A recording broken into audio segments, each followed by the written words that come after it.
Okay, folks, I'd like to call this meeting to order. It is a regular meeting of the Board of Education. It's Monday, December 17th, 2012. It is 6:07 p.m. Apologize for starting a bit late. Our meeting prior to this ran a little bit over. Before we start, we'd like to take a moment of silence to honor the victims and families of the Sandy Hook Elementary disaster that happened last week. If you would please join me.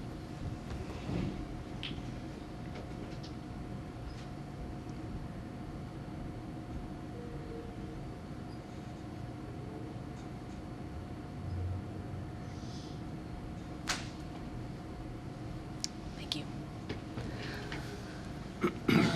All board members are present. Welcome again, everyone. Thank you for coming tonight. If you all would please rise and join us in the Pledge of Allegiance.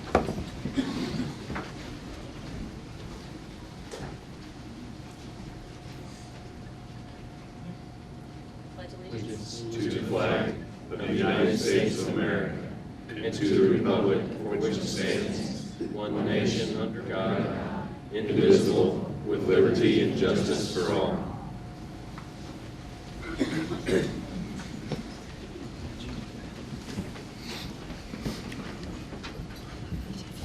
Okay, we have an agenda before us. Is there a motion to approve? So moved. Second. Okay. Tony, thank you. Any discussion? I missed that, sorry, we were looking at the screen. Okay. Oh, I'm sorry. And Tony. Kyle and Tony. Sorry. Any discussion? All right. All in favor of the agenda, please say aye. Aye. Anyone opposed? All right. Agenda's approved. All right. First, we have recognitions. Terrific Tigers is the only recognition tonight. I'll just tell everybody, we'll always give a minute after the recognitions for those who choose to leave. That's your time to do that before the rest of the meeting continues. So, Dr. Welker, I'll turn it to you. Well, we're pleased to recognize our December Terrific Tigers. Students recognized from each of the buildings and selected based on service to others, leadership, and scholarship. And as we call each student forward, we would ask the parents to stand at their spot to be recognized as well, so that we have an opportunity to thank them for supporting their child. So at this time, we'll have our December Terrific Tigers.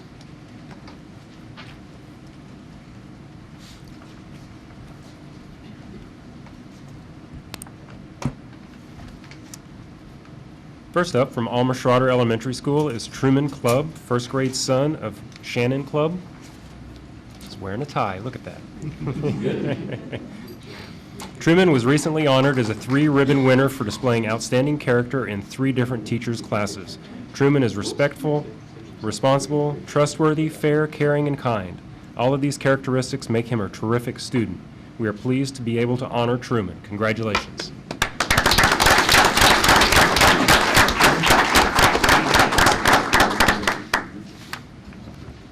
Next up, from Blanchard Elementary School, is Kira Womack, first grade daughter of Jessica Womack and Cortez Prim. Kiara is a sweet, caring, and helpful student. She aspires to do her best each and every day and is a remarkable role model for others. Kiara's work ethic is incredible, and she strives to help her peers on a daily basis. These are just a few reasons why she is Blanchard's Terrific Tiger. Congratulations.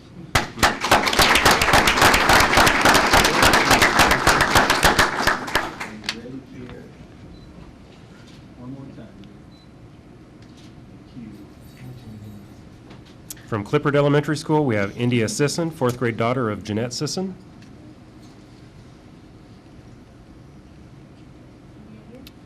Not here? Okay, we'll have to catch her next month.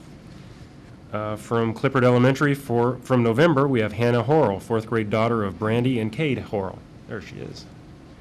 Hannah is an outstanding student and citizen. She goes out of her way to help other students and reads with a first grader every afternoon to help the student progress in reading. Hannah is kind, thoughtful, and trustworthy.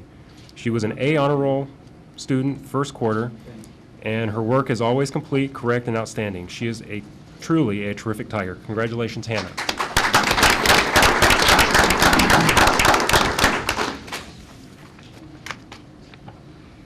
From Franklin Elementary School, we have Olivia Thomas, first grade daughter of Tiffany Thomas. Here she is. Olivia is always doing what is right. She is respectful and responsible to her peers and to Franklin staff. She is always willing to help others, is polite, follows the rules, and works very hard in class. Olivia is a true terrific Tiger. Congratulations.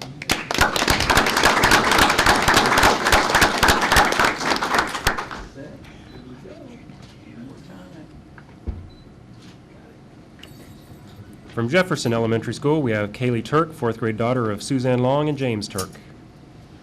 Kaylee has been chosen as a terrific Tiger because she is a great leader.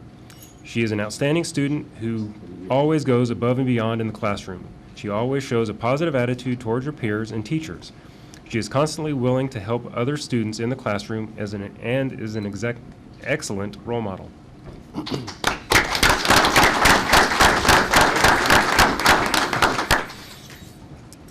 From Central Middle School, we have Caden McBride, fifth grade son of Jennifer and Steve McBride. Caden is Central Middle School's terrific Tiger because of his witty sense of humor, his motivation to do his best, and his courage to share his thoughts and ideas. Over the past several months, Caden's self-confidence has matured. He approaches new learning situations with assurance and excitement.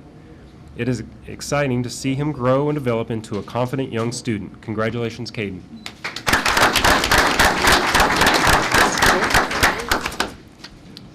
From Central Junior High School, we have Natalie Davis, eighth grade daughter of Barbara and John Davis. Natalie is polite, conscientious, and cooperative. She is always well-mannered, very well-liked, and always willing to help anyone. Natalie does excellent work and volunteers at school for various organizations. She is an active member in Beta Club, Art Reading Club, and Student Council. We are pleased to have Natalie represent CJHS as our terrific Tiger. Congratulations.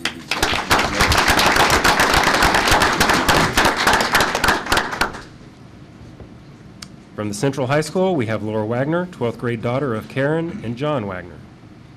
Laura is one of Cape Central's most outstanding students. She is a hard worker, an amazing helper, and an unbelievable leader full of kindness and maturity. Laura seems to balance academics and her many co-curricular activities with ease. Laura Wagner is a terrific representative of our nation's very best youth. Congratulations.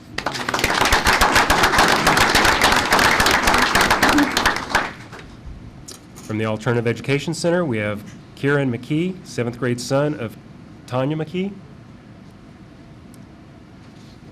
Kieran is an outstanding worker and is helpful to others in the classroom who are having difficulties. He is a great example of a terrific Tiger. Way to go, Kieran.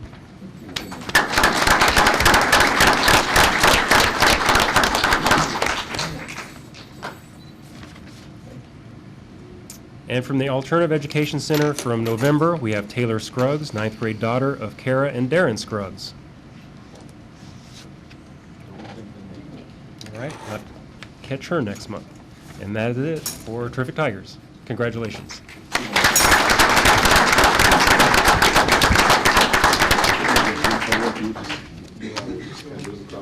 Across here.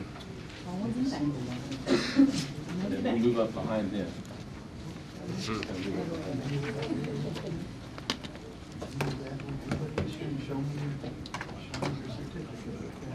That's right. Thing you have to do now is smile. Let's see. I'm going to move just a little bit so I can see him. Yeah, he was kind of. Everybody ready? I can't see your certificate. So I'm going to move you a little closer to her.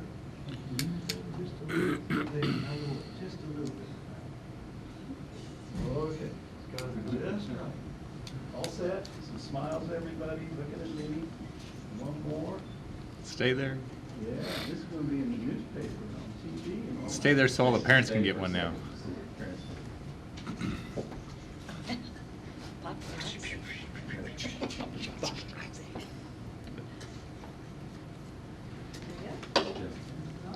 Good job.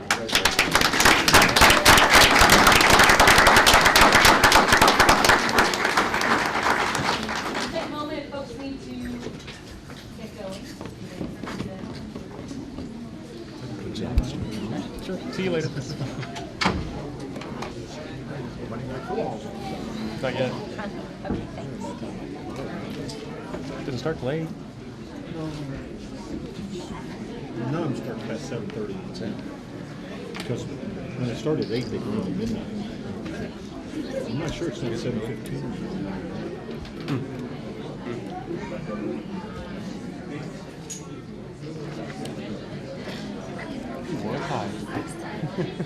You did, that's great. Style.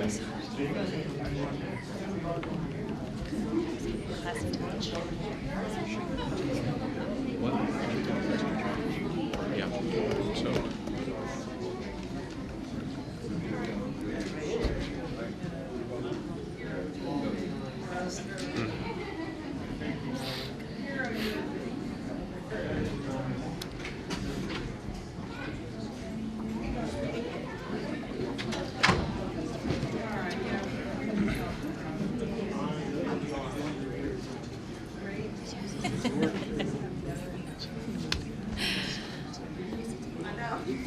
Okay, folks.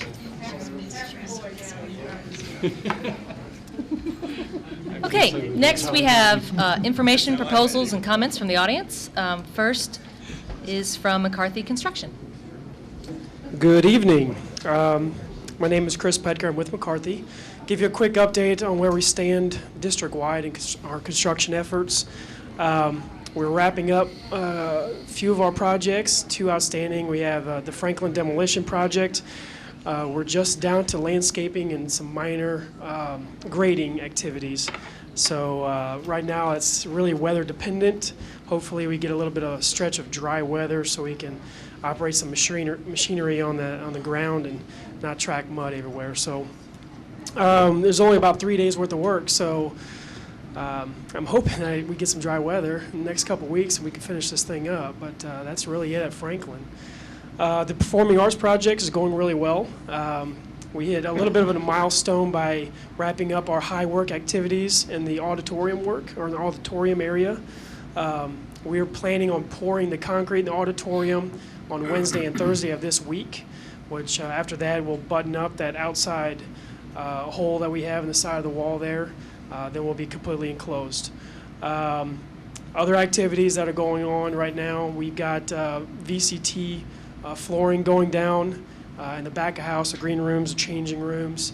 The lobby area, that concrete was all stained and is looking very well, and we have that protected. The storefront, the doors are all installed. We just have some glass put up. We're doing a lot of painting at the moment. Right now, our plan is once this concrete's poured in the auditorium, it's going to be the big push to get things wrapped up as far as the carpeting and the seating. So towards the first week of January, we're planning on doing some carpeting, and probably the second week, we'll start the seating. And at the same time, we'll be doing putting in the curtains and concurrently working on the sound system. We do have several of the speakers already up. And it's going really well. Really nothing to complain about. We're still on schedule to try and have this thing completed towards the end of January, and things are looking great. That's really it as far as an update. Is there any questions or comments? It's going well. Appreciate it, guys. Thank you. Thank you. Chris? Okay. Next, we have program evaluations. First being community relations. Mr. Steve Robertson. That would be me.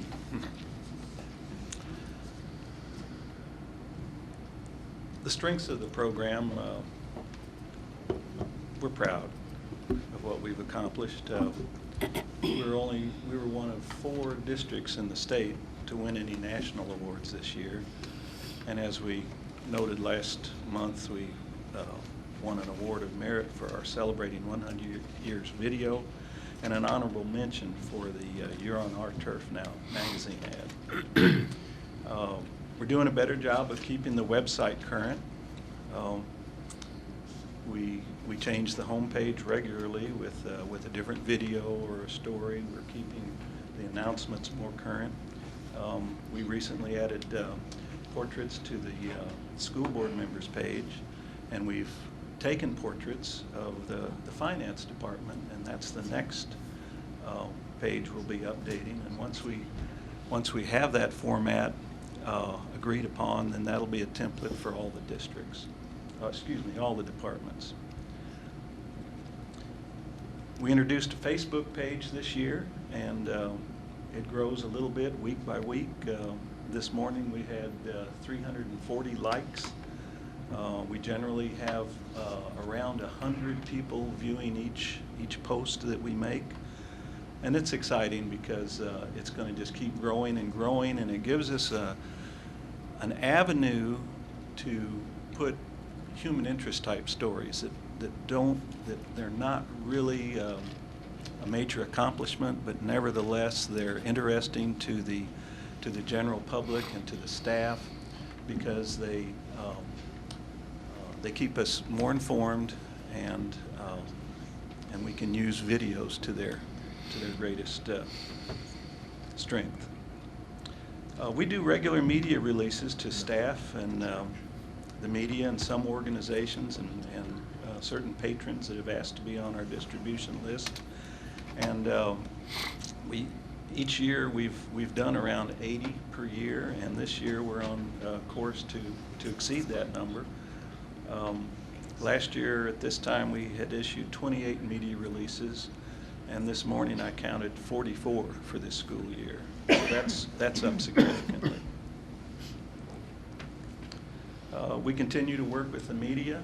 Our newest, he's not here, so our newest education reporter has stood me up twice for lunch and a tour of the campus, but we're going to get that accomplished. And they enjoy getting the face-to-face time with each principal, and invariably they're blown away by our newest buildings, and they invariably have no idea how extensive the Career Technology Center is. We do special projects and events on an as-needed base, such as the library dedication, ribbon cuttings, photography for the dress code, videography, writing documents, proofreading.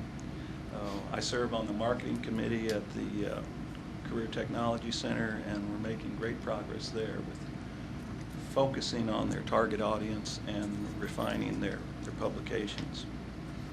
As far as concerns, the lack of branding throughout the district, we've talked about that each year, but we're making progress. We would like to have the websites look consistent, so that as our kids move from one campus to another, starting out at an elementary and moving all the way up to the high school, they don't have to relearn a website. It would be consistent. It would have a professionally prepared appearance, and working with Chris Olivier on that, and as you all know, he's great. One of the things we've talked about is creating a customizable calendar that would allow you and the patrons and the students to set up the calendar so it shows just the things you're interested in. If you want to concentrate on sports activities, that'd all be there. If you want to concentrate just on one or two campuses, that'd be all there. That technology is available, and we're going to use it. Another concern is a lack of reach with our communications efforts. My colleagues at other districts have figured out how to get all their media releases into the homes through emails, and we'd like to do that. It's a challenge, and it can be time-consuming keeping up with the changes, but it's a very cost-effective way to improve our reach. We need to create an up-to-date communication policy that would have areas in it for communications not only in an emergency, but in other aspects as well. There's examples I've gathered from other districts, and they just need to be fine-tuned a little bit to fit our particular needs. So the program goals are continue enhancements of the website, continue our relationships with the media and civic organizations, and increase our reach and frequency with the communications that we already have. And we gave it an excellent grade just based on comparisons to other districts in the state of Missouri, where we easily outdistance them on the communications they issue on a regular basis. We could do better with the publications such as newsletters, annual reports, and things like that. Those things carry a price tag, and our budget is pretty small compared to those districts that are publishing these wonderful newsletters on glossy paper on a quarterly basis, and then they'll also often have a wrap-up publication. Call it an annual report, if you will. But that's something we've talked about, looked at. It does carry a price tag. How much is it to mail for one mailing? We've never done a mailing. We never did. The last time we had a newsletter, it was inserted into the Missourian, and that's about $1,000 above and beyond the printing. We found the newsletter, quarterly newsletter, really works. They really do. And you can easily expand it with, if you remember what ours looks like, it's basically a recap of our very best accomplishments. But if you do a quarterly newsletter, you can have upcoming events in there, which would be, you don't even know about at the beginning of the year, but as the year progresses. But there's, Jackson does a good job with theirs in that regard. Yes, sir. Just had a thought come to mind when you were talking about the customizable calendars, Yes, sir. and this may be a question for Chris more than anybody, as he's hiding back there. Oh, my gosh. I didn't know he was in the room. I wouldn't have said that. When you pull up, whether it's sports or a school or whatever, and they have a calendar pop up, is there a way to download that into Not currently, what we were talking about doing, incorporating a calendar service to do that, we can get an iCal subscription to you download the event directly or subscribe to their calendar. Would be what we're looking at doing, but currently it's just HTML page, no special features on nearly all the sites except for the main district website. Questions? Policy issue, have you referred that to the policy committee? Not formally. That's where it started. All right. Thank you. All right, thanks. Next program is the ACE program. Mr. Bruns.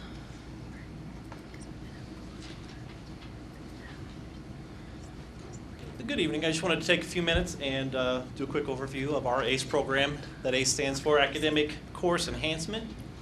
We kind of tied into the evaluation one of our at-risk resource classes.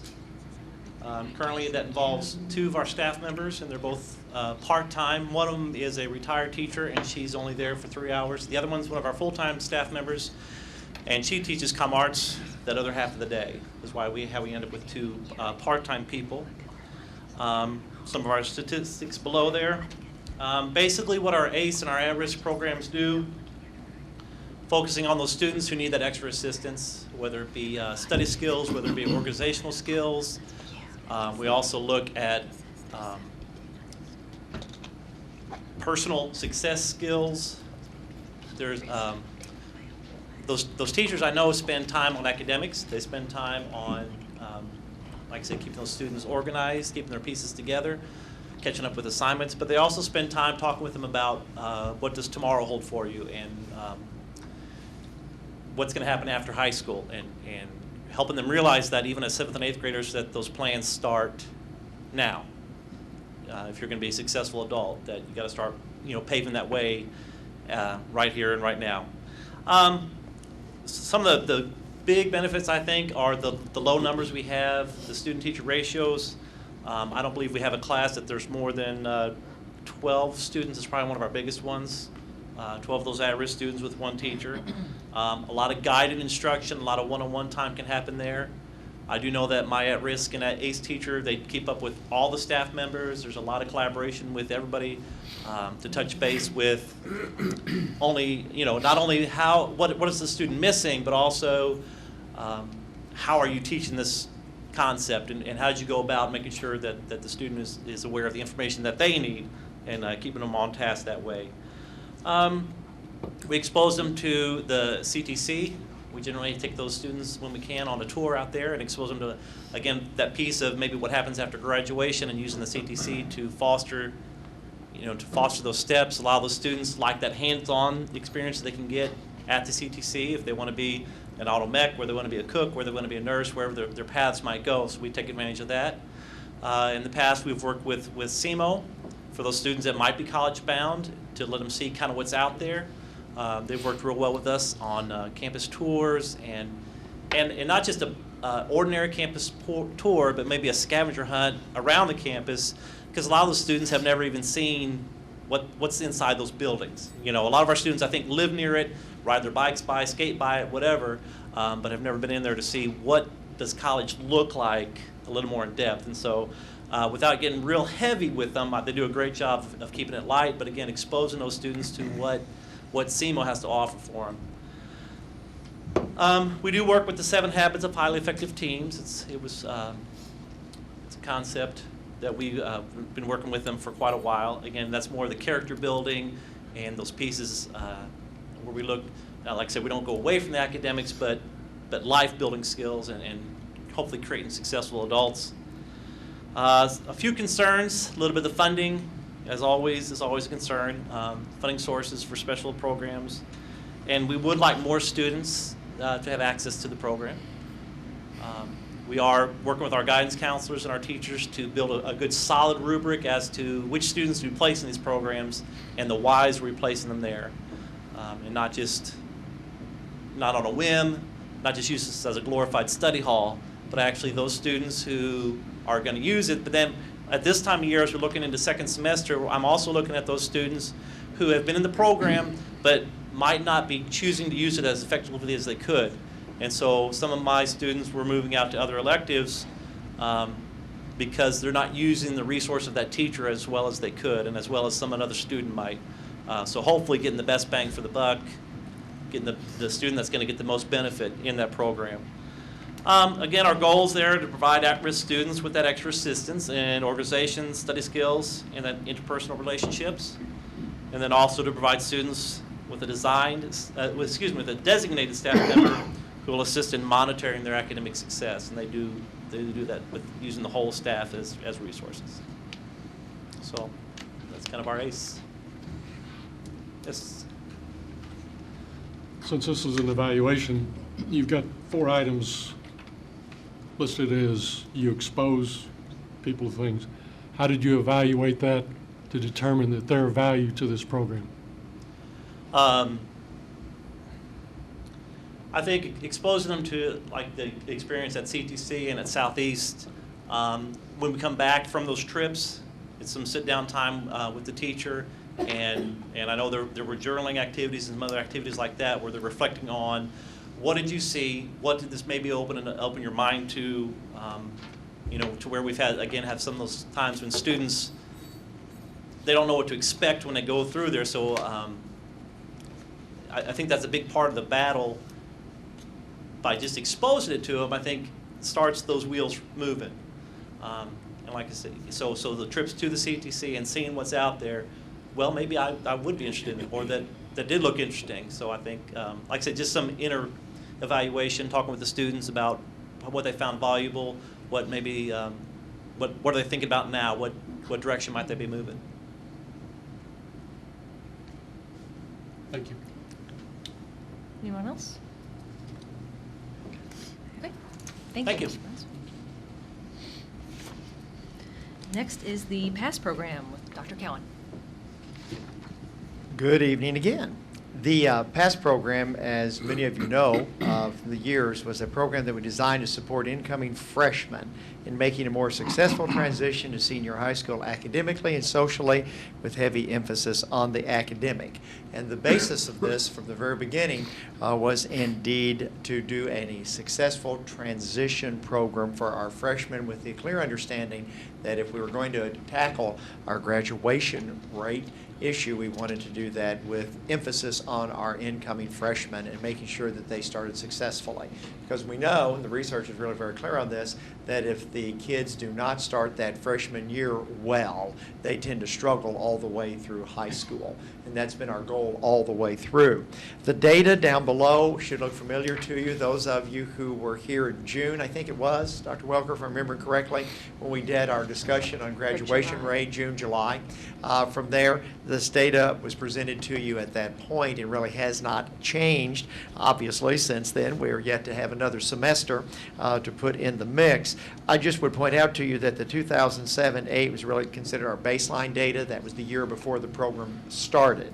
The last year that we did not have the PASS program, then starting in 2008-9 with our first year, and you'll see that in the time period that we were involved, and this indeed reflects the end of last year, that the incidence of failure, I've been looking at second semester here primarily, incidence of failure has declined from 18.8 down to 10.9.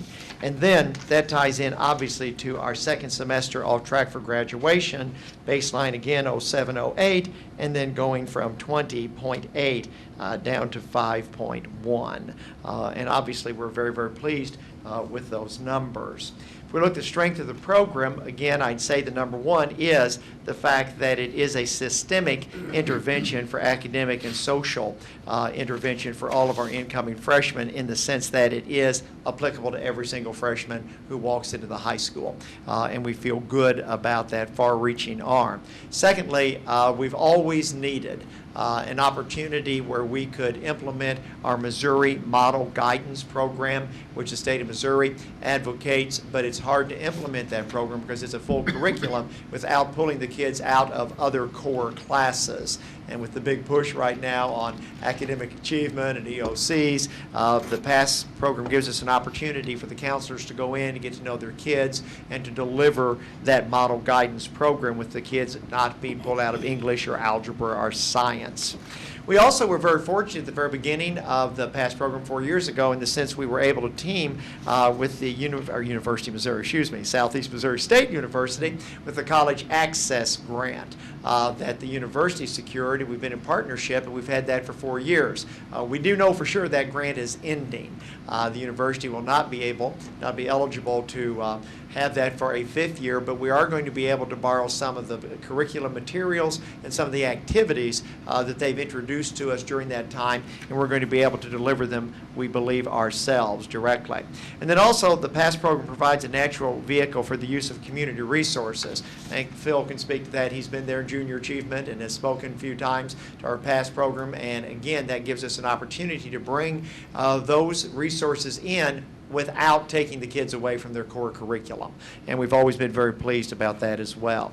Concerns, we continue to look for even more ways to have a fluid delivery for our kids to go into recovery programs. In other words, looking more and more all the time for when a kid is struggling, how do we get him help immediately rather than set the next semester or the next year. And we continue to explore how we can best do that. Secondly, we want to explore, and I think a concern or a challenge for us is how we go about continuing to improve the way we have. As those numbers have improved or declined percentages, of course you'll notice the increments are getting smaller, even a bump up there a time or two. And so we've got to continue to focus on how we can further drop those numbers.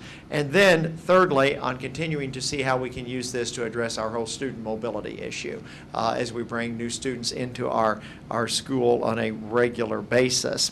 The program goals, obviously the first two speak for themselves, but the third one, as you know, we have a PASS 2, 3, 4 program now, which is not required of all upper grade students, but it's available for all of our upper grade students who are suffering from failing a significant number of classes or being off track for graduation, and that's been something that's been very effective for us. Also is another good resource for our mobility issue, because many of the kids who do transfer into our high school during the year aren't freshmen but are coming to those upper grade classes. And so that has served us as well, and we feel very good about that. We've ranked the program above average. We do think that it is meeting many of its goals, but yet there's always more to do until we can have those graduation rate numbers even better than what they currently are, not for our freshmen being off track, but for our seniors ultimately as they finish their high school experience. Questions? I have a question. Yeah, Kyle. I'm not sure I'm understanding the numbers that are on here for first and second semester off track for graduation. Starting 07, 08 going down. The numbers are decreasing, but why the jump from first semester to second semester? Why are the percentages greater second semester than they are the first semester? Sure. If you think about it, they come to the second semester of those courses. Obviously, they're in the more difficult part of those courses. So as the year progresses, the courses become increasingly more difficult for the kids from there. And so that there's always a little bit of a change in those numbers there. And sometimes, as you can see, for instance, the early years, 08, 09, and 9, 10, obviously we had a higher percentage off track from graduation. Second semester, we had first semester. So first semester grades tend to be higher in general, for kids. Second semester tend to be lower. Okay. Yeah, think of it as finishing Algebra 1 or finishing English 1 as opposed to beginning English 1 or Algebra 1.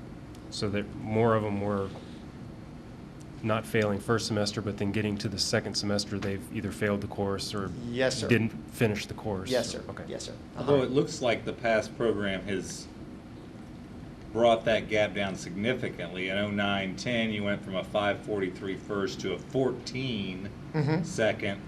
10, 11, you went from a 5.2 to a 6.7. So, I mean, that's 9 percentage points difference versus 1. Exactly. And a half. Yeah, and I feel very good about that. At the same time, Phil, I always want to say the numbers reflects well past. There are other interventions going on to complement pass that play into that. But yes, your observation is absolutely valid.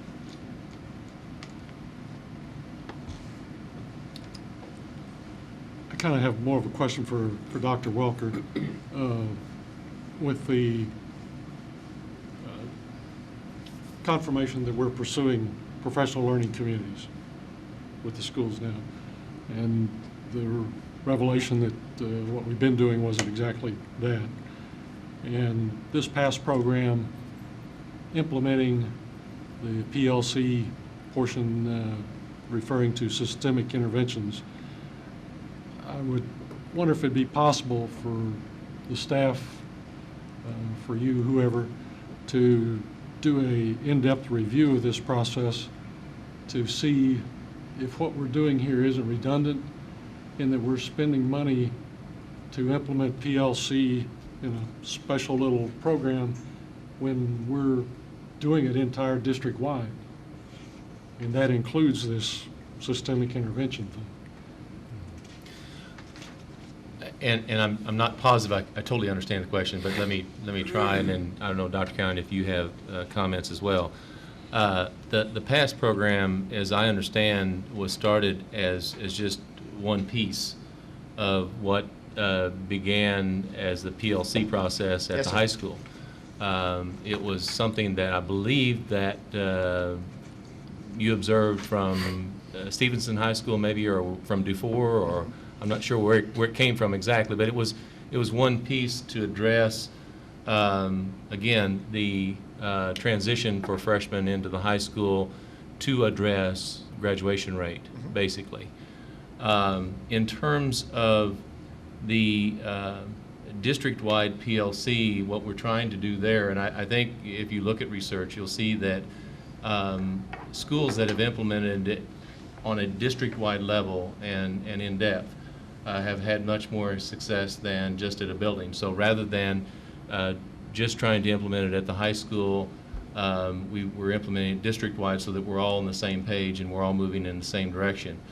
I think that even Dr. Cowan would admit that there are pieces of the PLC that we're still working on at the high school as we are across the district. And I think the current PLC program that we're working on will bring us all forward at the same in the same direction. Dr. Cowan, do you have any? No, I think, and if I understand, I think you did that well. The PASS program was really an outgrowth of our early work with PLC as a professional, identifying.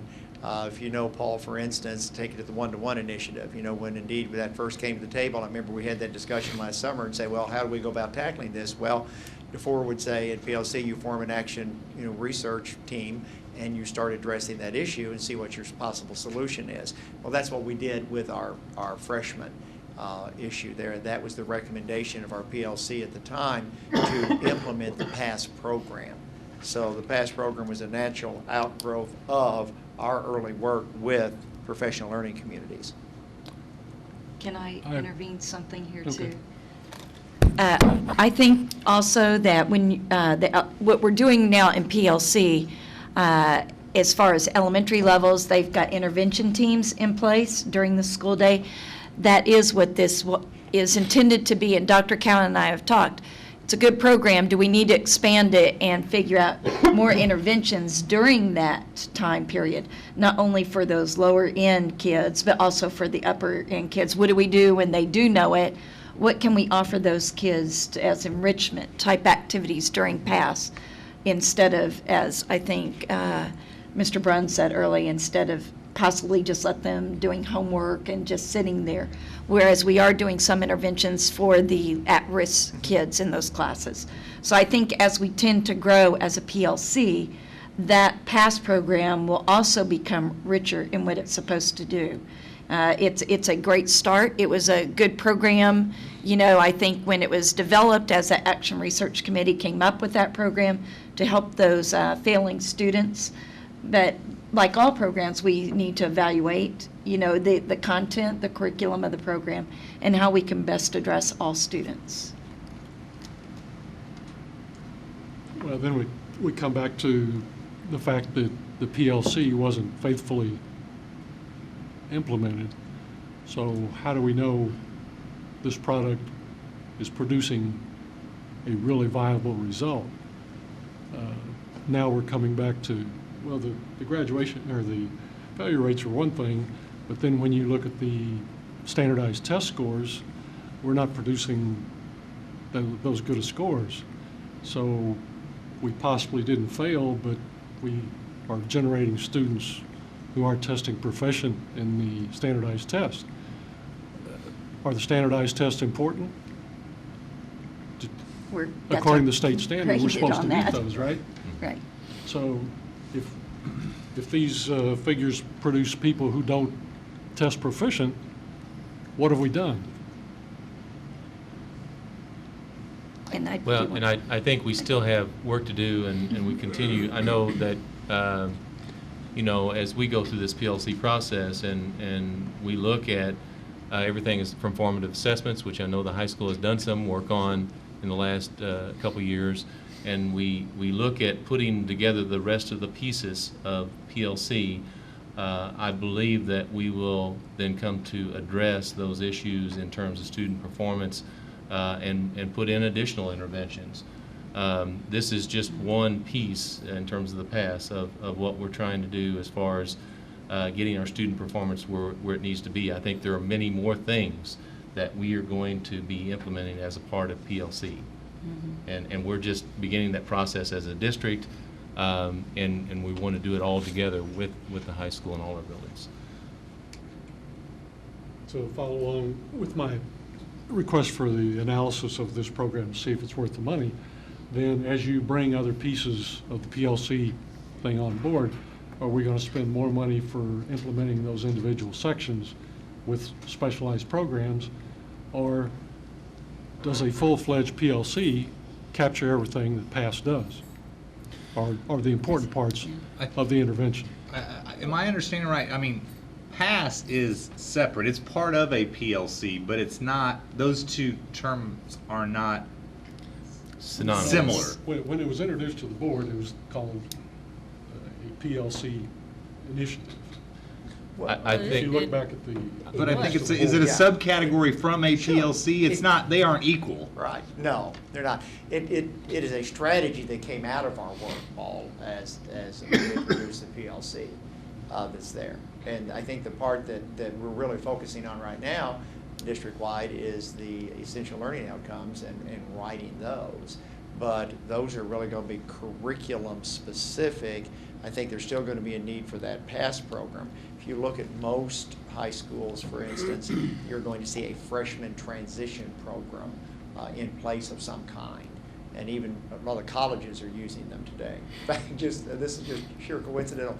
One of our alums was in this afternoon. It's alumni visiting week, obviously.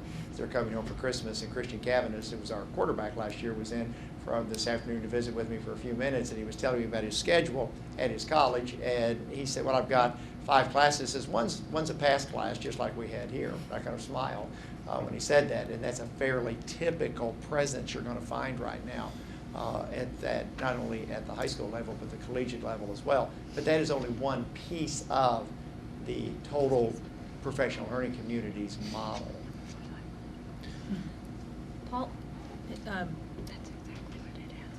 all but $900 of the cost is for personnel, which I assume would still, however PLC develops, however the PASS program develops, changes, evolves, whatever, we're still, if we decide to keep the program, we'll still need personnel. So Well, I don't know. That's one reason to analyze it. As I understand the implementation of PLC, it is with the staff that we have, and that they're responsible for analyzing their class data, and then they collaborate if there's cross-curricular alignment and things like that.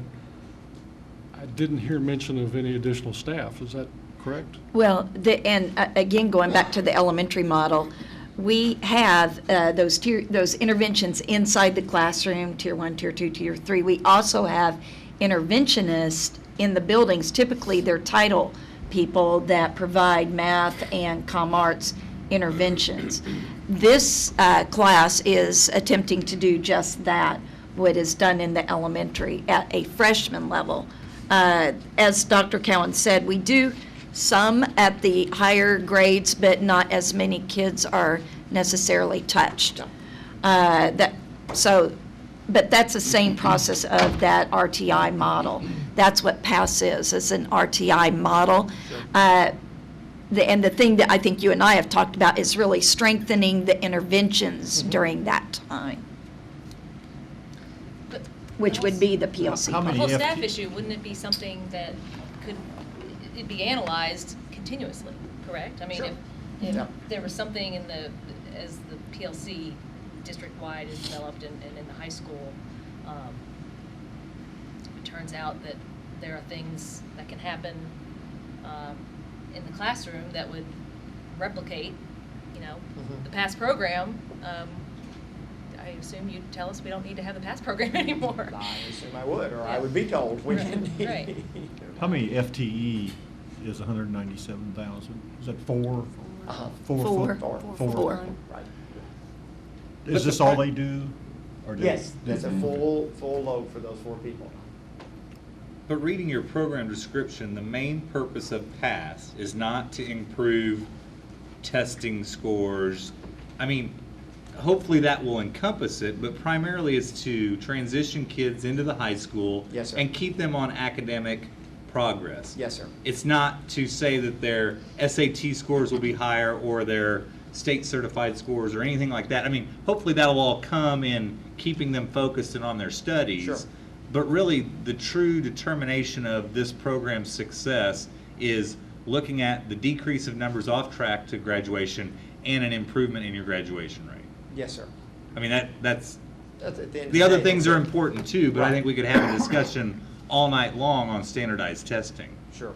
But that was the original intent of PASS, and I think you and I agree, as we move forward, that we need to focus more now on that academic achievement in those classes, in those core content classes in which they are assessed. Because we have them in one spot, We do interventions in that class. Where are you low in math? And we know every day what that kid is missing.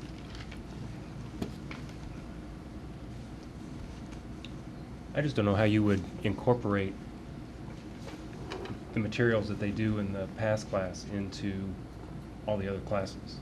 If I'm understanding what you're saying, Paul, that if we're putting together PLCs where it's going to be incorporated within, that program, why do we need a PASS class? Well, PASS class basically allows a particular instructor to be with a group of kids through an entire year to find out where they're struggling, where they need help, introduce them to new projects, take them to universities, let them see what's there. Having a daughter that went through it as a freshman, she used it as a study hall because she didn't need that additional help, but there were a lot of students in there that got a lot of things out of it. They enjoyed going to SEMO. A lot of them who would, qualify for the A+ program, got to see what, if they worked hard enough to get to the A+ program, they could go to SEMO and use that, that to their advantage. So, having a math class, social studies, English, I don't know where you would do those things. How would you determine what teacher would provide those services to those students that would otherwise fall through the cracks? So, Well, there may be other curriculum things identified for PASS beyond the core subjects and the intervention. My thing is about the intervention based upon the PLC model. And that is identified at the classroom level with that subject matter. And then some so you're going to ask each of the 7 teachers that the student goes through to provide them with, assistance in that class if they have time. But what about the other aspects of the program that they wouldn't? Are you going to ask a social studies, world history teacher to take a group of their entire class to SEMO for the day? Like I said, there may be other curriculum issues. But if you do away deliver. with the PASS program, then you're doing away with all of those extra things too. It's not just what you're kind of describing is just a field trip. Does that require a full-fledged curriculum just to address a field trip? ACE seems to deliver something similar. But ACE is similar to PASS, and it's just for younger students. It's a full class, right? Set aside also. I hate to say it, it's a glorified study hall, but that's what it is. But it has aspects to it that help those students. Right. No, but it allows a one-on-one basis for a teacher to help a student if they need help with math, or if they need help with English, or if they need help with whatever. But it also exposes them to other things that will help them be more successful as they move through their educational process. With the end goal being graduation. Is this an offshoot of the old 10-block schedule, or even the 8-block, where one of those blocks was set aside and students they were almost study halls all throughout the school. Then they could go, if they were in a study hall with a social studies teacher, they could go see the science teacher. Right. Is that what this Right. an offshoot of Advisory? That's what we use the term advisory. That would be the case. And I guess one thing I would too is when you talk about curriculum, Paul, there is a whole curriculum there on character education that we were never really able to include before in the high school, and that's delivered through the PASS as well. Basically, the way, and it varies a little bit from week to week, but there's usually 2 days that are direct instruction, 3 days are intervention or support that's worked that way. Okay, then what you're painting here is the classroom instructor identifies the need for the student, that this student needs an intervention. And this PASS teacher provides that intervention? That's a highly skilled person then that can address all the curriculum? You're absolutely right. In the sense that when we hire and replace those people, they have to be people who can be competent in, let's say, mathematics through geometry, because we have freshmen in algebra and geometry. We have to have people who indeed are comfortable with conceptual physics, English 1, American History 2, so all of the core freshman classes. Now, anyone who goes in there has to demonstrate that they can handle that. Of course, part of that comes with experience as they work their way through and familiarize themselves with those 4 curricula. Thank you. You bet. Thanks, Dr. Cohen. Okay. Next are informational reports. First being the board president report. I don't really have a report except to say that this semester our district has seen a lot of changes. We are proposing a lot of changes. And just wanted to say a special thanks to all of our administration and staff for all the extra work that has been put into all that, and I know will be in the near future.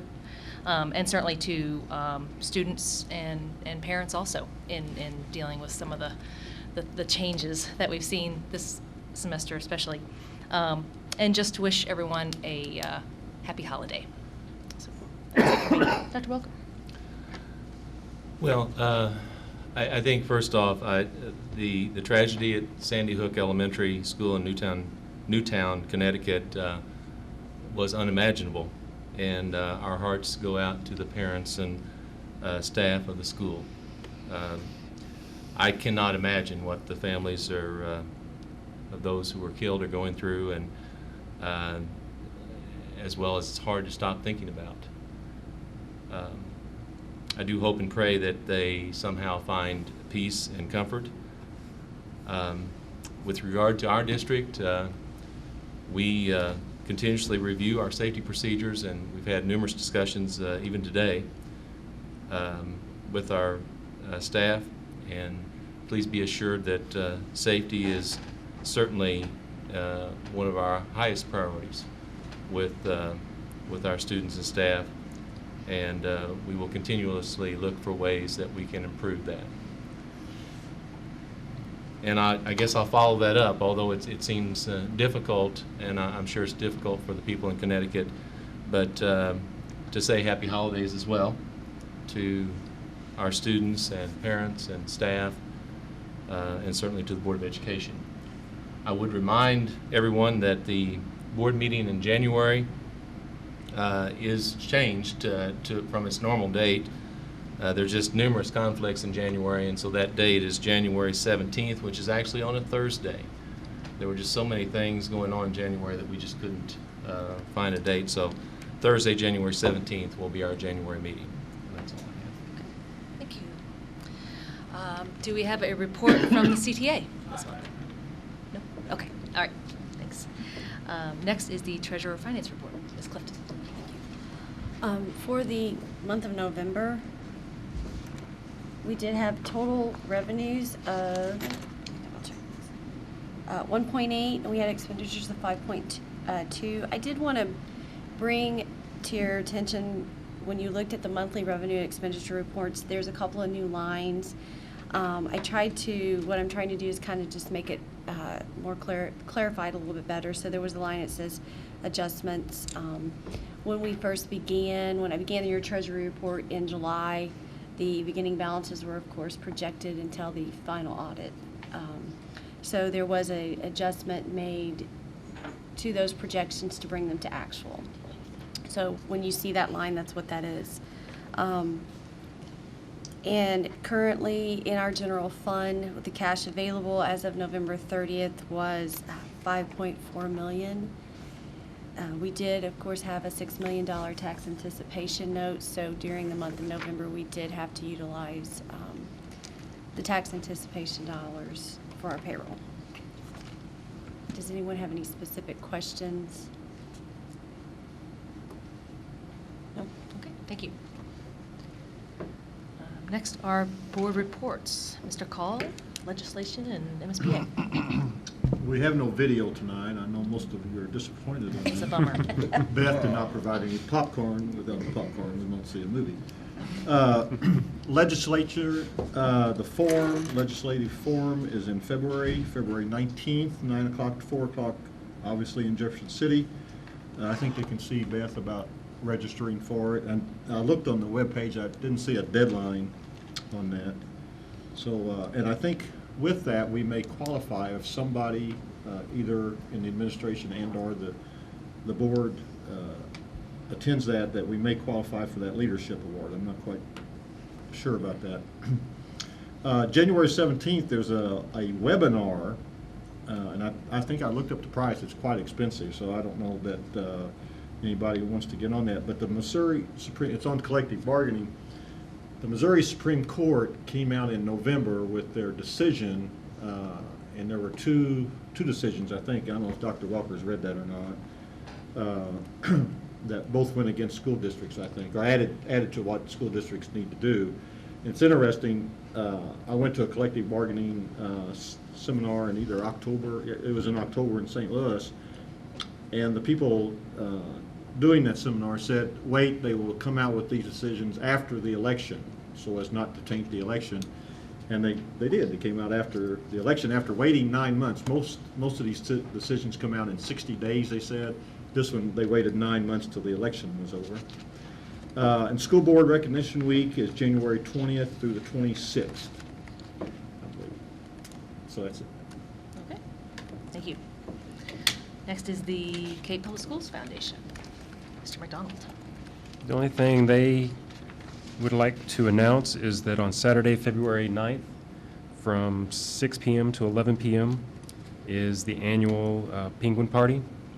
That is the annual Cape Public Schools Foundation fundraiser. It's a dinner auction with a live band to follow.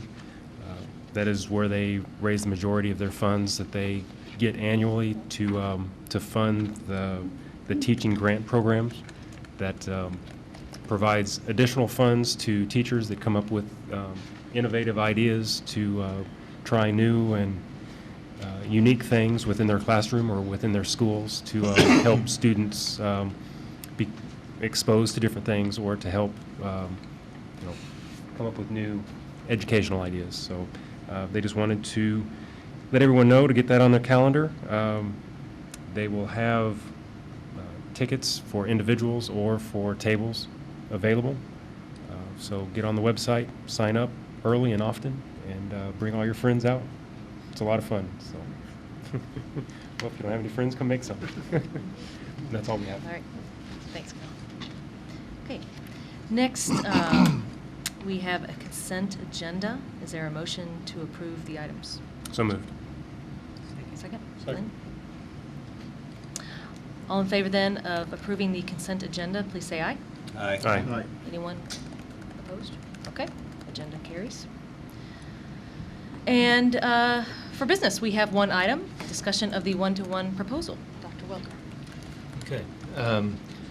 I think since we last discussed this, there were actually some questions raised, and we want to try to address those questions as well as provide some financial information that we've been working on.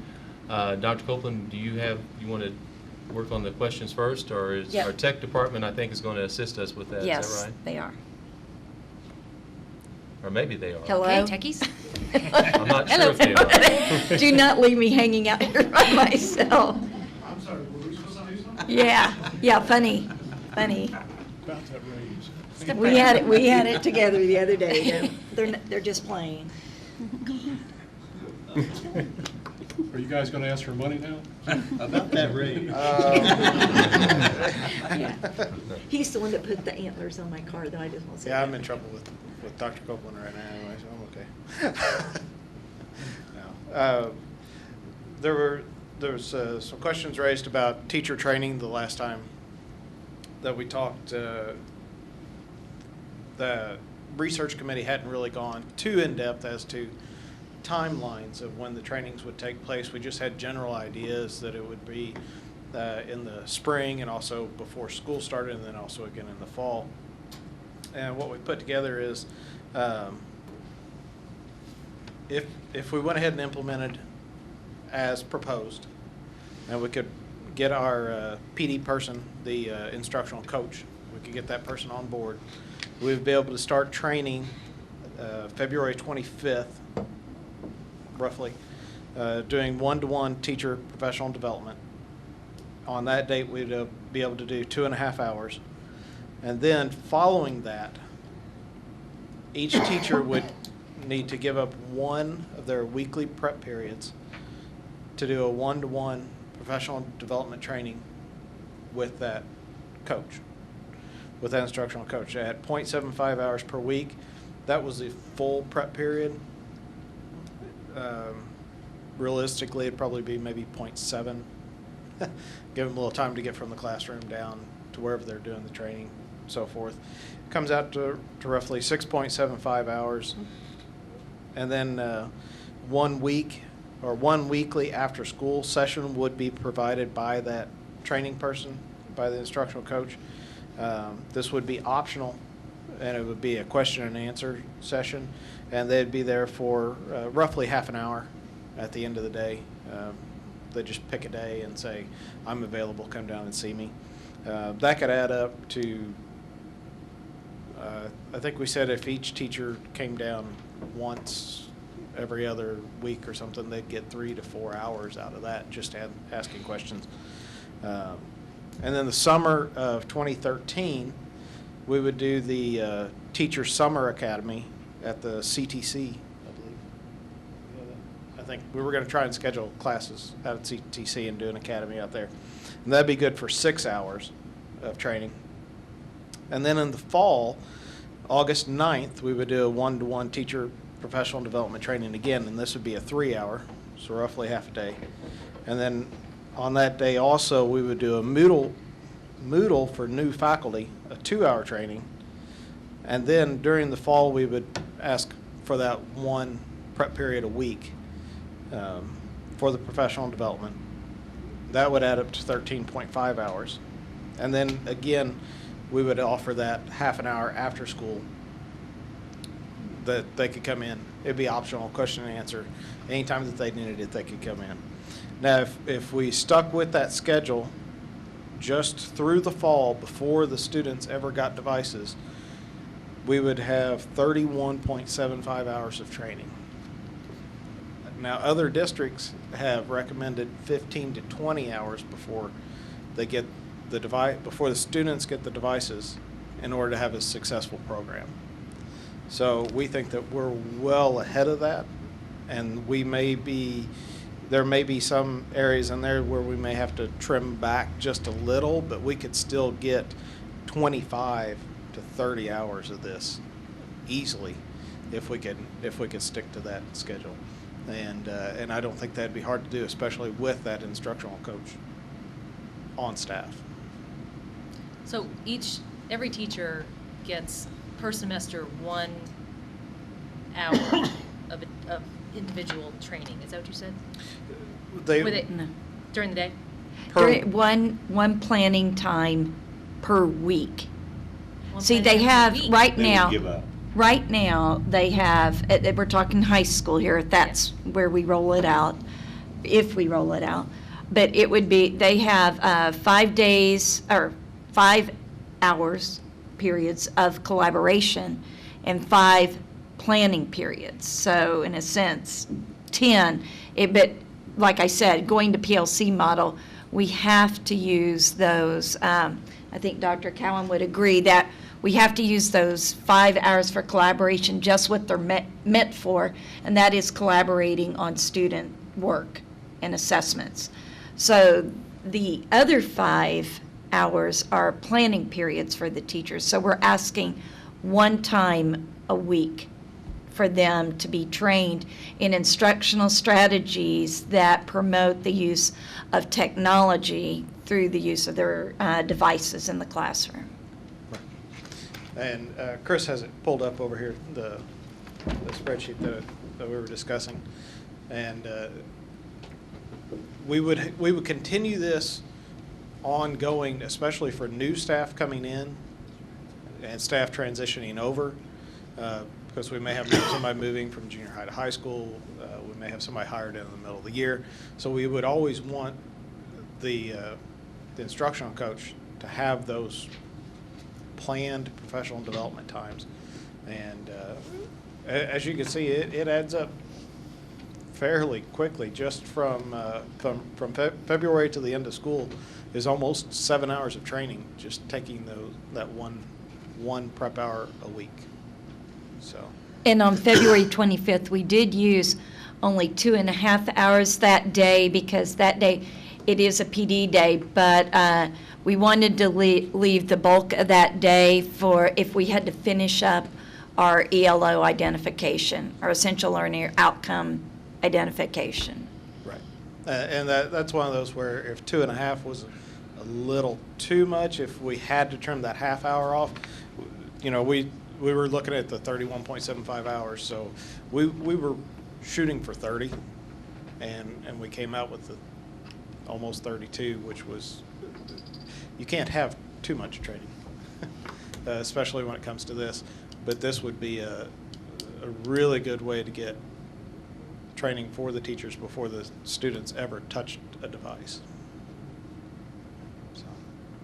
When you talk about this 1 hour collaboration time that is given up, is that a one-to-one relationship with that in the coach, or is that a group activity? It'd be a group, most likely, because there's multiple, I don't know how many teachers have the prep period at the same time, but. It varies from year to year, but I would guess 10 to 12. Yeah. From all different grades and subjects and things. Yep.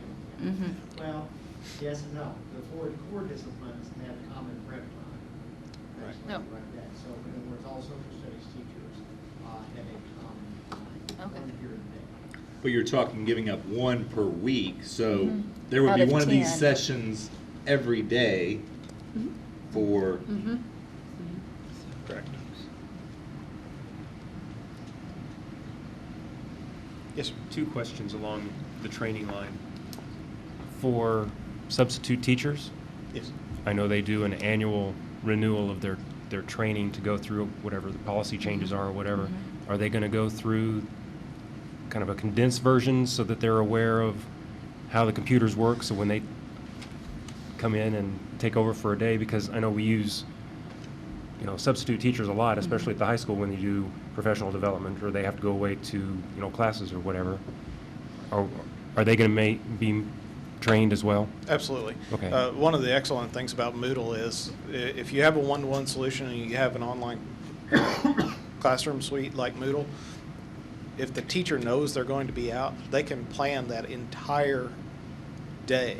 I mean, for every single class, they can have questions, they can have content, they can have everything completely mapped out for that entire day. Right, but I guess I'm talking more of hardware computer training for them Right. so that they, I mean, Right, exactly. you throw me in there and say, hey, everything's on the computer, and you're like, okay, so Right, here exactly. it is. And that's what I was getting at, is the substitutes would just need the training on the basic use of it, how the students interact with the computers, and probably some basic troubleshooting along the way. But we would also have that repair person, the what do we call them, the technology Specialist. on staff there in the building that would be able to assist with those issues as well.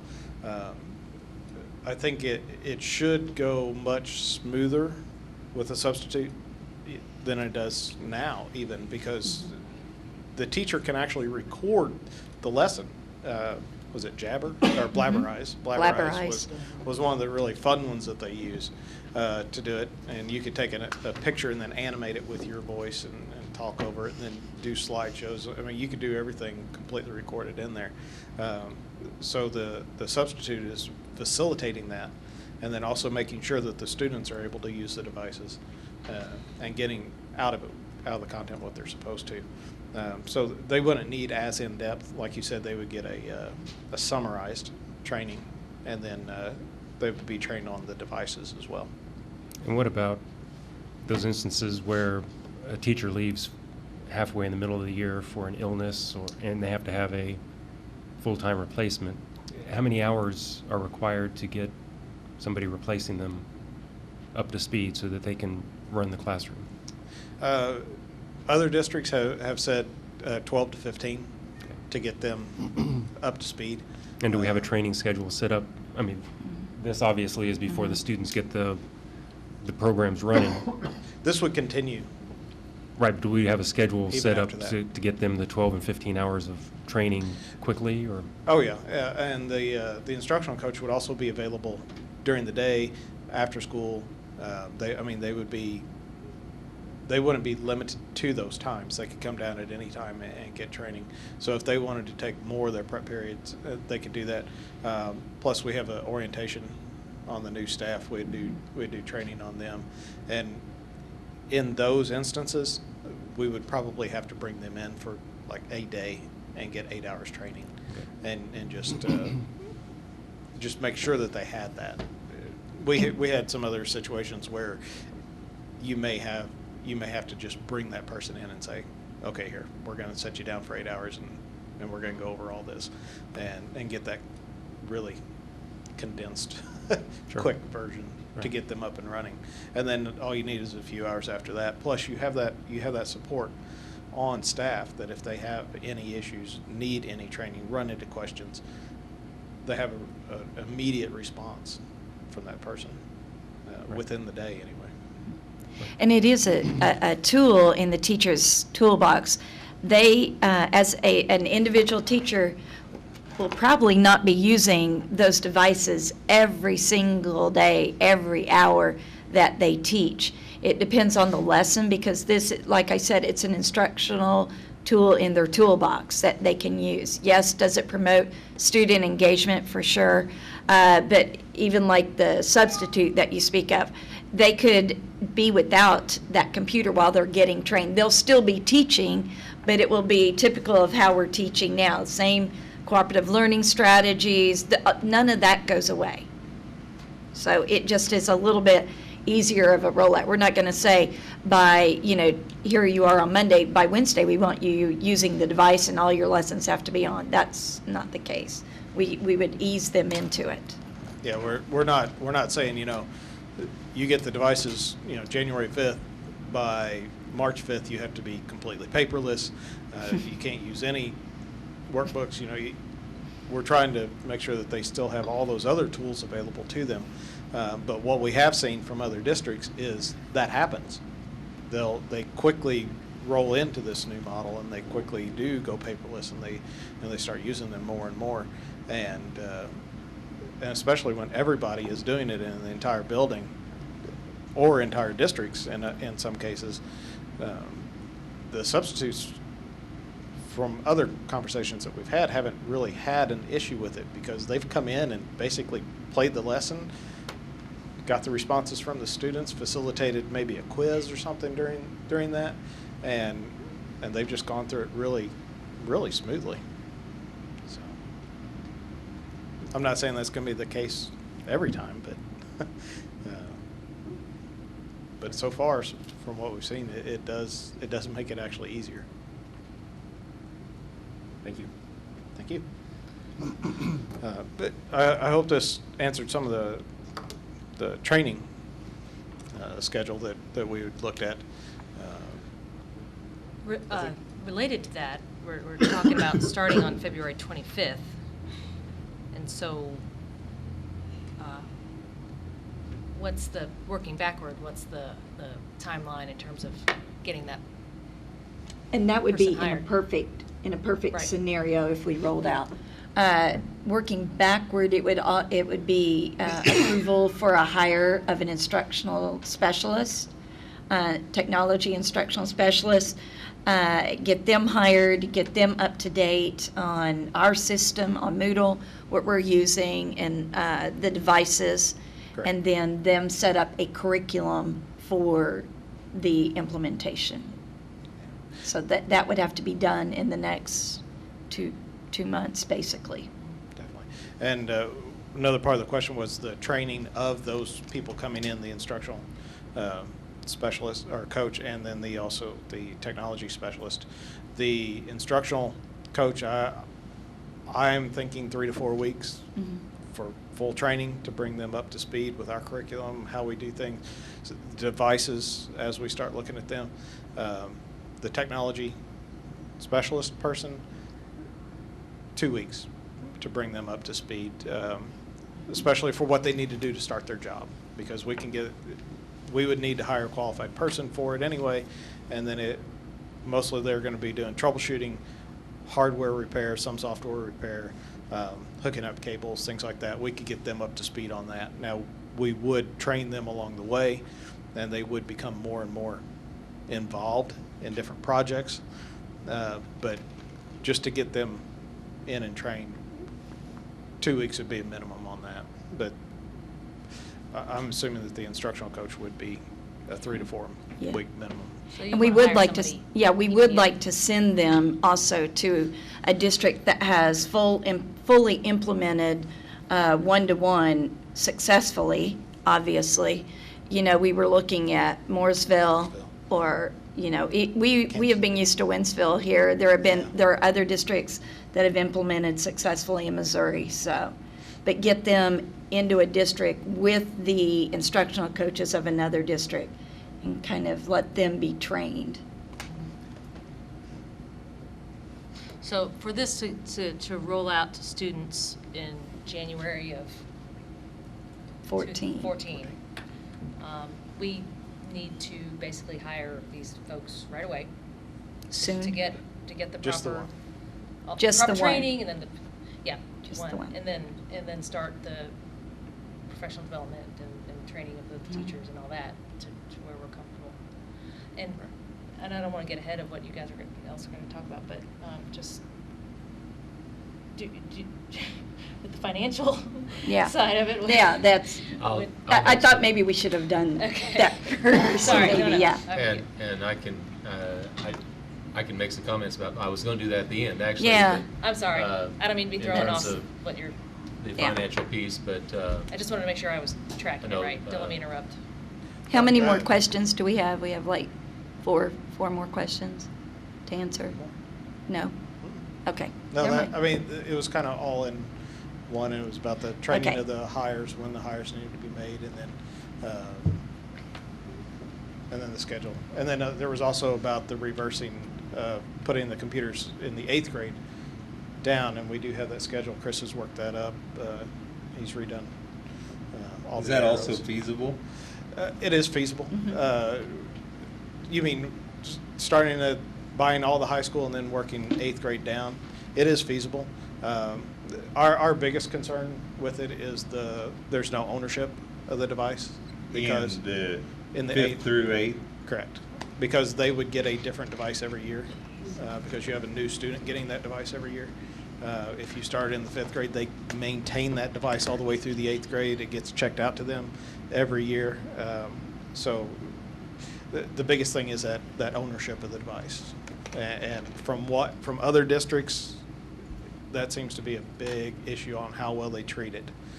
Because if they know they're just, well, I'm not going to get this one checked out to me again next year, so it doesn't really matter what I do to it. They don't seem to take care of it as well. So, but it is feasible. I think Chris has. Do you have the alternate? Yeah.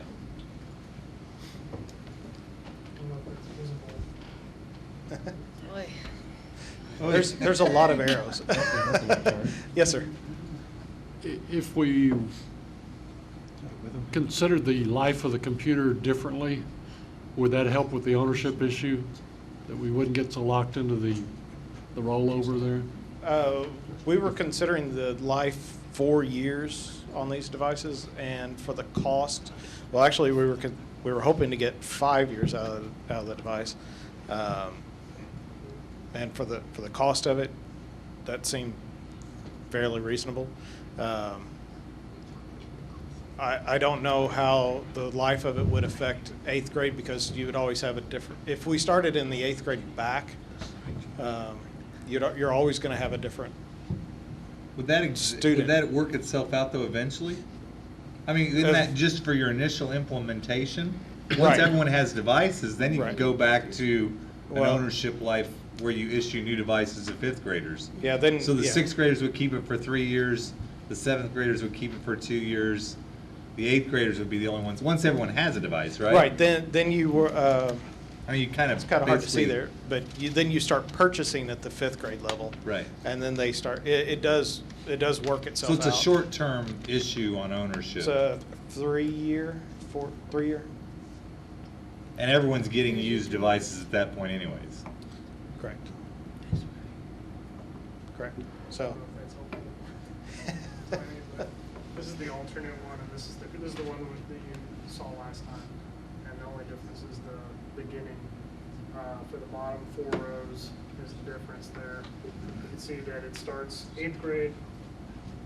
I'll maximize this one here. This is the alternate one that you requested.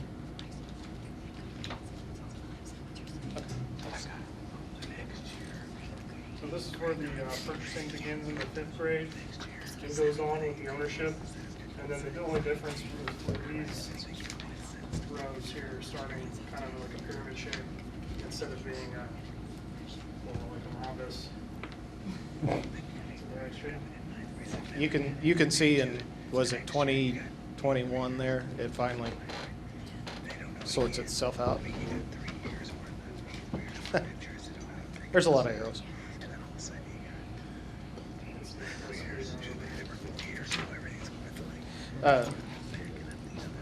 Did you also have that benefits of delaying? Sorry, Dr. Copeland, there was one more question about delaying, the benefits of delaying and the drawbacks or negative. And before that comes up, do implications. you want me to take the curriculum question? Sure. Okay, one of the other questions was 21st century skills, information, and technology. Does this constitute a change in our curriculum? Basically, no, it does not change our curriculum. Again, the devices are an instructional tool to reinforce our curriculum that we have in place and are revising to fit the new Common Core state standards. So we're working on that now. So like I said, it's just kind of a vehicle to help drive us to our goal. Okay, thank you. And there were some questions brought up about how will it affect us if we delay, and we came up with the positive and the negatives of delaying. Chris has it pulled up here real quick.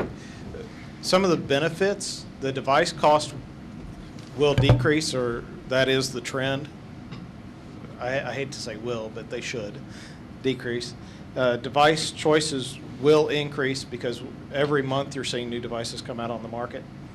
There's possibility for more teacher buy-in through increased time to adapt the change and professional development as we go along. There's a larger window for grant applications. There's no need to purchase teacher devices for another year, so no expenditures in the fiscal year. Possibility for finding qualified instructional coach mid-year. So if we delay, then we may have somebody becoming available towards the end of the year. Now, some of the negative implications, can't even say that to me. Some of the negative aspects of delaying. If we wait too long to begin, this will put us in competition with other districts such as Saxony and Lutheran for donation sources. How do you define too long? Do what? How do Like, you say too long? A couple years, or just a semester? Until their plans kick in, their implementation starts. right. It's hard to qualify that right now because there are other schools, private schools, public schools looking at this, and then they're all going to probably start at the same time. So everybody's going to have their hand out saying, "Hey, can you help us?" And it's kind of one of those, if you get out in front, sometimes you get a little more of the donations and grant materials if you're the first to the trough, so to speak. And right now, there will be several districts in and or around us. And like the reason we put Saxony Lutheran is that they actually are just starting their investigation. We gave them access to our Moodle site, as we have given access to almost every district that's called us to our Moodle site to look at our research that we have run. Then Perryville is, do you want to go through that list? Perryville, Sykeston, Poplar Bluff, Farming. I mean, it's just blankets for this upcoming school year. The who is rolling it out? Parochial schools may be just a little behind. I think so. But I mean, almost every school, well, every school district we've talked to, it has either started the program or started their investigation into it. I don't think we've come across one public school district that's said, no, we're not even looking at it. And most of the ones we're talking to now are starting this next fall. Correct. And several of them just started last spring. Well, a couple started last spring, a couple last fall. So, also, if we wait, we will not be exposing our students to 21st century learning and not preparing them for the post-secondary instructional methods. As far as public relations are concerned, how we, as a district, are compared to neighboring school districts to incoming families. Several districts around Cape are implementing within the next year. We've already talked to them, and I don't think with them it's a matter of funding. They're doing it. In one form or another, they're doing it. So. And I would like to say we are hosting, if you want to go into that, about Ed Camp. March 2nd. All districts from around the state. There's 200. How many did she invite? They invited 17,000 people. 17,000 people. Yeah. I didn't know that when I said yes to hosting, though. It's a Ed Camp. It's going to be. Don, have you heard of primer this? On, it's one-to-one. Ed Camp. It's going on around the state. They've sent this out. I need to see if So our it's standing set room only at the has- stadium, or what? I don't know. They said Bring your blanket. they told me it wouldn't be 17,000. I thought, okay. But the high school has so graciously agreed to that. So, Dr. Cowan, I'm going to make him be there with me. He's on vacation that week. 17,000, have fun. Yeah, a couple of different coordinators that have already jumped in the pool are hosting it. And it's kind of a primer on one-to-one, what to do, what to look out for, things like that for other districts that are considering it, how to do it, what they've run into. They're going to do for all the other districts what we've been pulling in all this information to do already. This March When? 2nd out the high March school. 2nd of 2013. And we have the entire high school campus reserved, I believe. Actually, no. Um, Well, there will be breakout sessions. Yes. So we'll use many rooms there, I think. And Josh Crowell, he said he would add that up for us, so. Hey, performing Oh, arts will what? be done by Performing then. arts, There's yeah. 1,000. Stadium, performing arts, we're You good. got Couple of stadium, gyms. 5,000. We're good. So anyway, that will be coming to our campus. So I think it should be interesting conversation. And then you all sat in on Mornet's presentation last week Right. for this, same thing. Right. And that was kind of a jump start, I think, Yeah. to the conversations that are going to be happening at Ed Camp. So, but when other school districts compare, they'll look at us, they'll look at the other districts, see how long they've been doing it, how long we've been doing it, what our successes are, what others are. If we start earlier and have our successes earlier and the other school districts are just starting, they may go, well, this program's proven it may be a selling point on the district. And testing, we will not be prepared to efficiently, weeks versus days, test our students with the new Smart Balance state test. This infringing on the critical instructional time. And I think right now it's 2.5 weeks Approximately. that it takes to test the entire high school. And that shuts down the entire learning center and the room next to it and the lab, and it shuts down multiple rooms, not only the library but other rooms affected to it for 2.5 weeks. Existing infrastructure preparations are not being fully utilized, wireless and networking, switches and other items. The longer the delay, the less efficient it is economically. And we cannot fully utilize Moodle without each student having access to a computer. That's one of the big frustrations with Moodle right now is teachers are wanting to go to it, students want to go to it.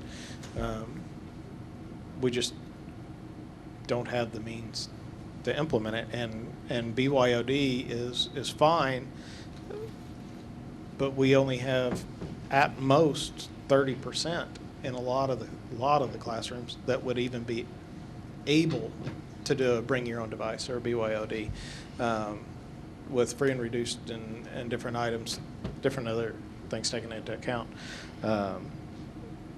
And that makes it even harder to manage with a BYOD solution, and then you have some students falling behind because they don't have it, and we can't serve all of our students the same if we try a bring your own device solution. So, and we had a 7 there, but I think it was just a yeah. I'm not sure. And would you I'm want, sure there were other things. Brian, would you want to address the loading model, or anybody text that went up to Winsville? Because I think one of the questions maybe was about teacher mastery. Right. For, in technology to implement. Yeah, I don't have a copy of that with me. Yeah, we can get that to you, the loading model that is being used in some districts where they actually would learn something, then test to gain proficiency. So it's like they were using it. That's yeah. a layman's definition. Yeah, but they were basically using it as part of their teacher evaluation to see how well they were integrating the technology into the instruction, not just into, I put a PowerPoint up. It was how well it actually integrated, how well the students were drawn in, and I think it's only a few pages. I can get copies of that. So. It's a good measure of how well the staff is working with the one-on-one, not just the students, because you can measure your student results, but then you also want to measure your staff and how well that PD is working for them. So. Anything else? I think you brought up a question about how much of the labor we're talking about. We discussed anything more than a year, we have to start reevaluating some of how we roll out. That was kind of the internal discussion, nothing official, but that was when we started running into bigger issues. Right. Okay. One semester throws the timing off a little, but not too bad that it can't be overcome. Right. 1 year, we basically take this schedule and roll out with it just 1 year from now. Like Patrick said, more than that, and then we start looking at possible even infrastructure changes and Right. Lots of staff changes and different things at that point, because you always have turnover, and well, hopefully we won't have as many retirements as we did. Was it last year? Last year, yes. That was big. That was big, though. So, but at a year, then you also have other districts that are doing it. Major changes that can affect it at that. So a year delay, I think. Anything over a year would hurt, and not serve our students in the best interest. Let me make a few comments about finances, and then we'll see if there are any other questions. I have been working with Misty in terms of where we're at currently and kind of trying to project out. Certainly, we would continue to look for grants and for other forms of financial assistance that might be out there to help us with this. We don't really have those identified. I have had one conversation with a vendor, basically, that is interested, but it's too early to really say much about that. There's not really a commitment at this point. In terms, then, of our existing situation as far as budget, and please remember that some of this is based on assumptions, and those assumptions could change as we move through. Excuse me, before you, I guess, going back to my earlier question about the timing, when when will we have Okay. firm? Yeah, let me. Oh, I'm sorry. No, well, and I'll work into that if I can, but So that's, anxious to I know. know. Just stay calm. Deep soothing breath. All right. Skip to the end. First off, let's go back to the end of last year, and I'll work my way up to that, okay? The one thing that we do know is we do know exactly where we ended last year in terms of from our audit and ASBR, and we ended at about 17.8 roughly percent. And when I talk about those percentages, it's the percent of operating expenditures in funds 1 and 2. We ended up at about 17.8, which is higher than we had planned, which is good. Based on our current projections, at the end of this year, we are projected out to end at about 15.4%, 15.5, somewhere in that range in terms of operating balances. The projection for next year is based on several assumptions. The first is that we would again go ahead and move forward with increasing the base on our teacher salary schedule, and that we would give, and again, this is very much in a draft stage, so I don't want anybody to hold me to this. Everybody's going to run out here and think that we've just approved a raise. But we're looking at this basically the same percent increase as we had this past year, which is about 2.67% increase in salaries, which would be a $500 increase on the base salary on the teacher schedule. There are two actually items that are kind of major assumptions that we're dealing with. One is in terms of assessed value growth. Most of our revenue comes from local property tax. And we will have next year a significant increase, we believe, in assessed value due to several new properties that are being added. Of course, one is the casino, another is Menards out in West Cape. We are projecting currently, and again, this is very tentative, a 7% increase in assessed value for next year. In terms of the other category that we are concerned about, or that we have to make a major assumption about, is of course state aid. In recent years, it's been fairly flat. And so we have estimated that that would pretty much stay the same this next year as well. That what we're hoping for, I guess, is that it's relatively flat funding for next year. Those assumptions in mind, then we are projecting a end of the year balance in June of 2014 of about 16.7 or so percent. So it would our balances would go up next year based on those assumptions. If we were to implement the one-to-one proposal as is currently presented, with rolling out to students January of next year, then those balances change a little bit. We would, of course, spend some money yet this year, which would, we believe, lower our balance to about 15 to 15.2% at the end of this year. And then with the major expenditure next year, it would lower our balance to about 13.5 to 14%. Instead of the 16.7. Instead of the 16.7, yes. 13 point what? 13.5 to 14%, somewhere in that range. Now, again, these are tentative numbers based on some assumptions, but the big ones being the ones I mentioned in terms of assessed value and salary increase and state aid. I realize that's really fairly rough, but that's, and in terms of answering your question, then,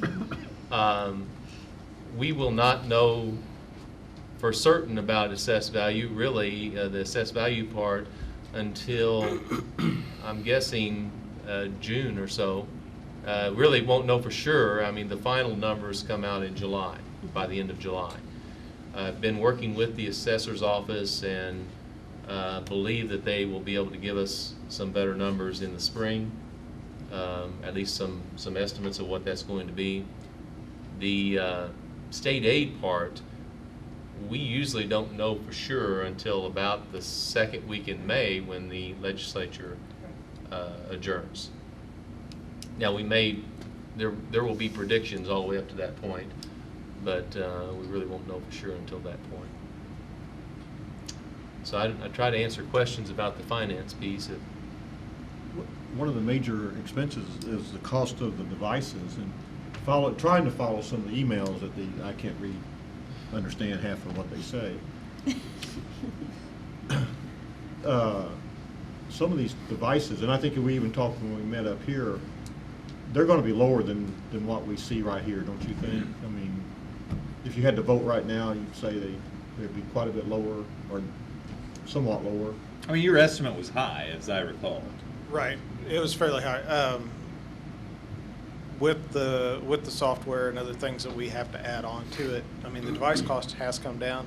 There's other things that are set costs associated with that that won't decrease, and some of those may increase slightly. But we may see an overall decrease in that equipment, and that was one of the things that was pointed out in if we do delay, the equipment that we're looking at right now would come down even farther. But at some point, you got to buy it. I can't guarantee. It may be $10 less, or it may be $80 less. It's hard to say. Brian, didn't we figure it at $650?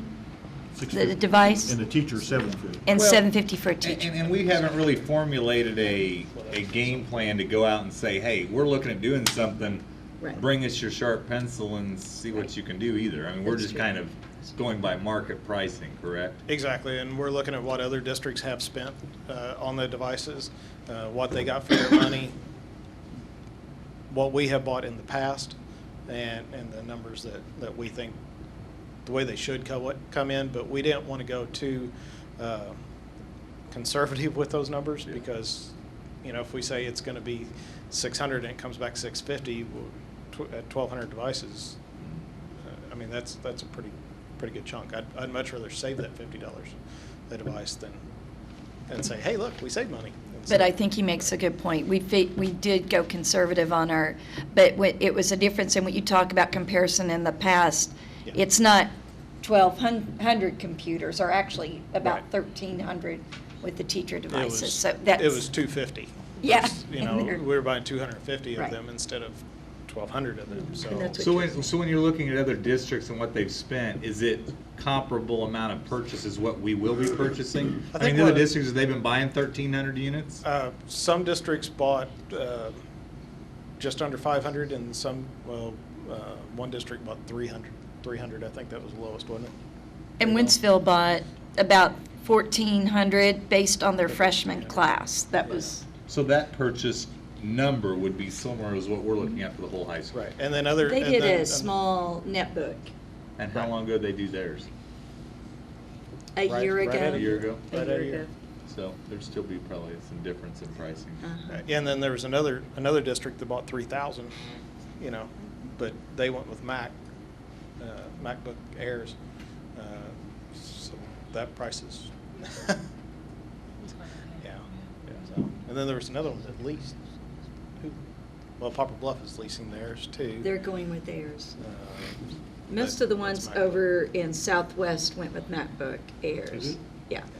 I think, we've talked about that, but and I understand the downside, even though I'm a fan, but I understand the downside of going with MacBook for our district. Right. And one of the really big ones is cost. I mean, Cost and I think Patrick, not Patrick, but Zach, you even said about the kind of imaging those devices. Yeah, we currently don't have a system that we can image or install the operating system efficiently actually have to purchase another software. Or touch every single device. It's ludicrous, yeah. And we can't do that. Because we would have to do those software costs to invest in alternate software when we did the RFPs, we wouldn't be doing that now. It's just that's the cost. It seems likely that the costs would outweigh for our requirements. We already have sunk cost in the imaging software that we own and other software that we own. Plus, we also have training invested in those that we sent staff to. So we already have that knowledge there. We already And have that's the something that will software be there. viable for an extended period of time. Absolutely. Yeah. With a PC. Right. If we went with Max, then we're looking at different training, different software, more cost. So Yeah, not reasonable. just wasn't viable for what we were looking at.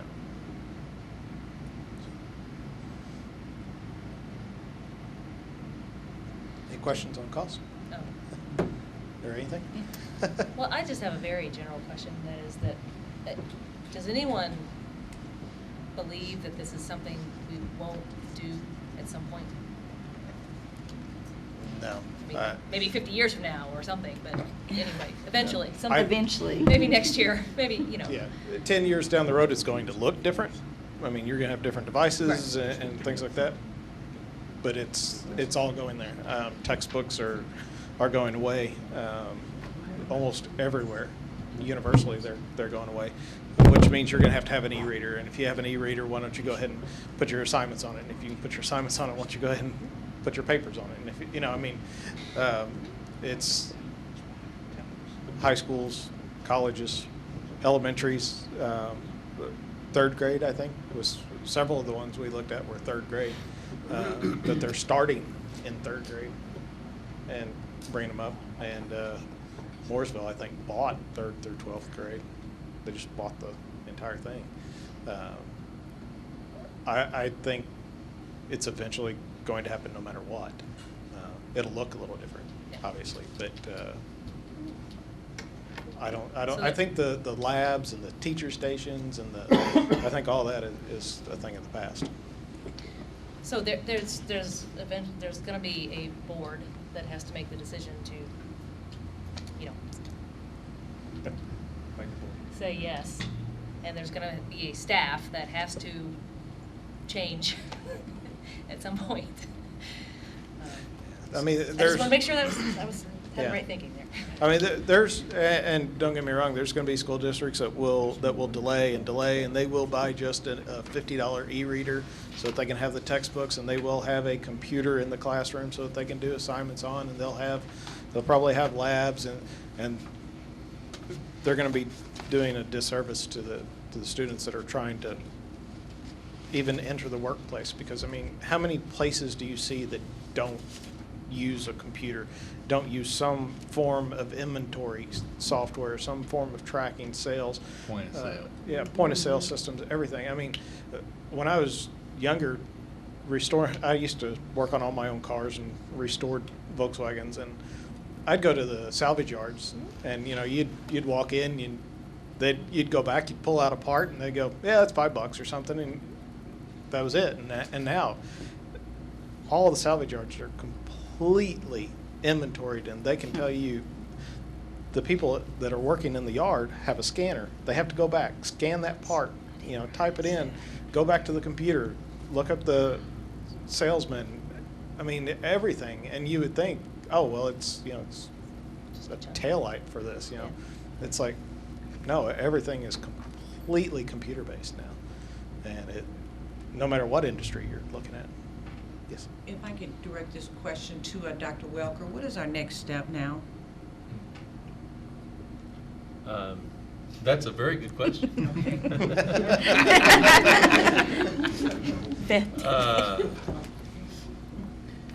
I think probably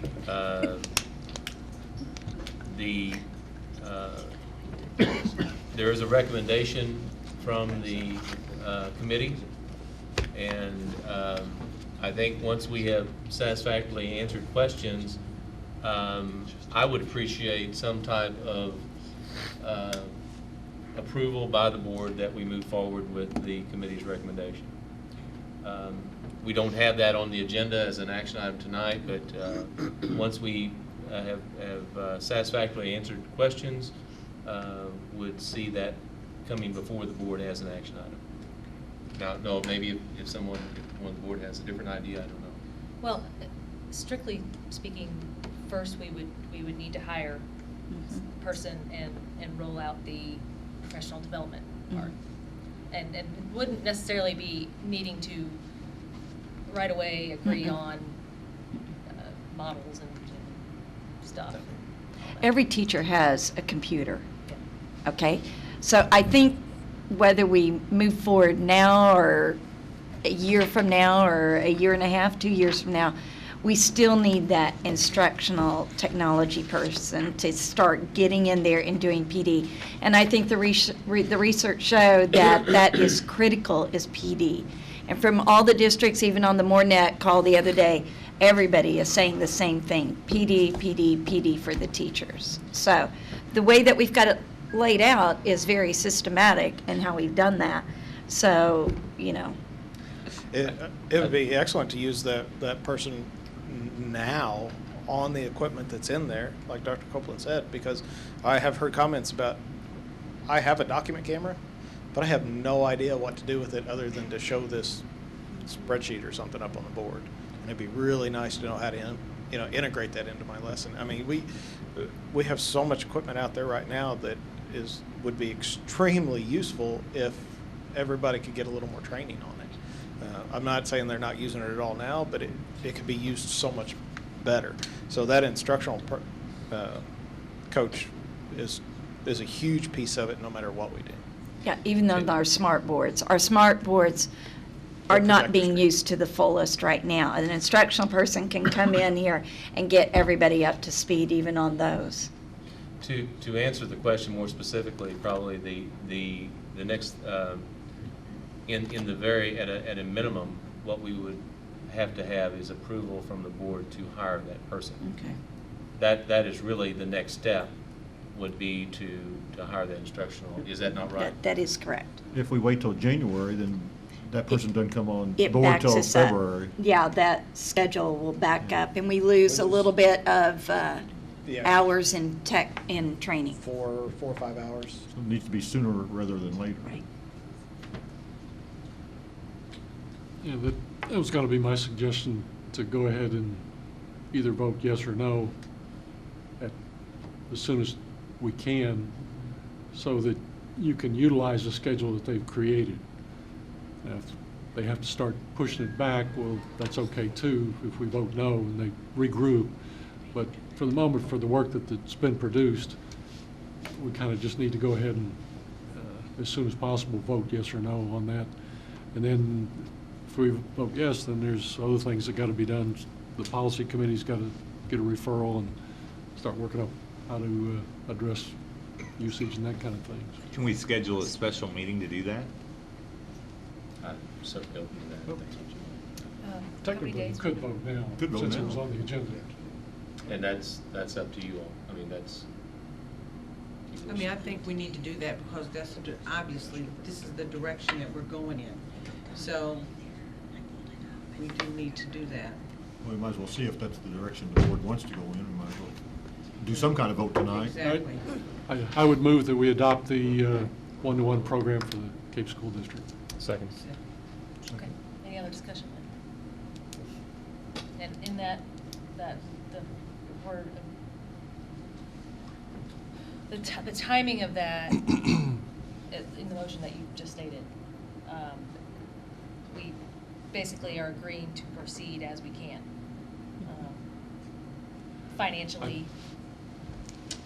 Yeah, that's based upon the fact that the information we've been presented with the omitted the estimates, we do have the money to actually do it, and that the timing factors put in, we need to do it now rather than later if we want to implement the program and I think kind of meet some of the guides that people have posted there. the board will still have to approve the person, Mhm.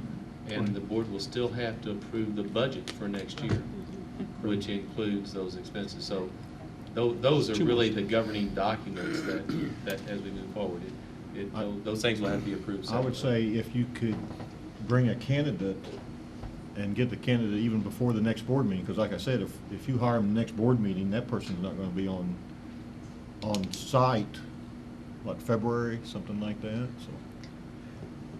Oh, if We don't it, have any idea who's yeah, out there it right now. depends on the person. That's and- not even gonna give you 2 weeks. I'd start with- looking right now. I mean, I can post that tomorrow. the So holidays basically, the coming up. board is agreeing to continue on with this process as presented based on everything. I mean, we're still gonna have to approve the person Yeah. you hire. We're still gonna have to approve the expenditure of the budget to spend the money on the devices. This is just kind of giving you all the Yeah. direction to go on, and the board's backing this process. Am I correct? That's my permission Yes. to solicit for the position. Correct, Yeah. correct, correct. Okay. And we have So- we have to authorize them to be able to spend some money. So you can go look. Yeah. Yeah. So this was this timeline what was approved by the committee? For the, excuse me, for the devices and everything, that teacher PD training was the part that we had to come up with outside of the committee because it was a generic, we'll do PD training during the That's good. spring. We just had to narrow that down and refine it and say, okay, this is where we're going to pull that 0.75 hours from. This is where we're going to pull that 2.5 hours. We just had to find those dates, basically. But all the rest of it came out of the.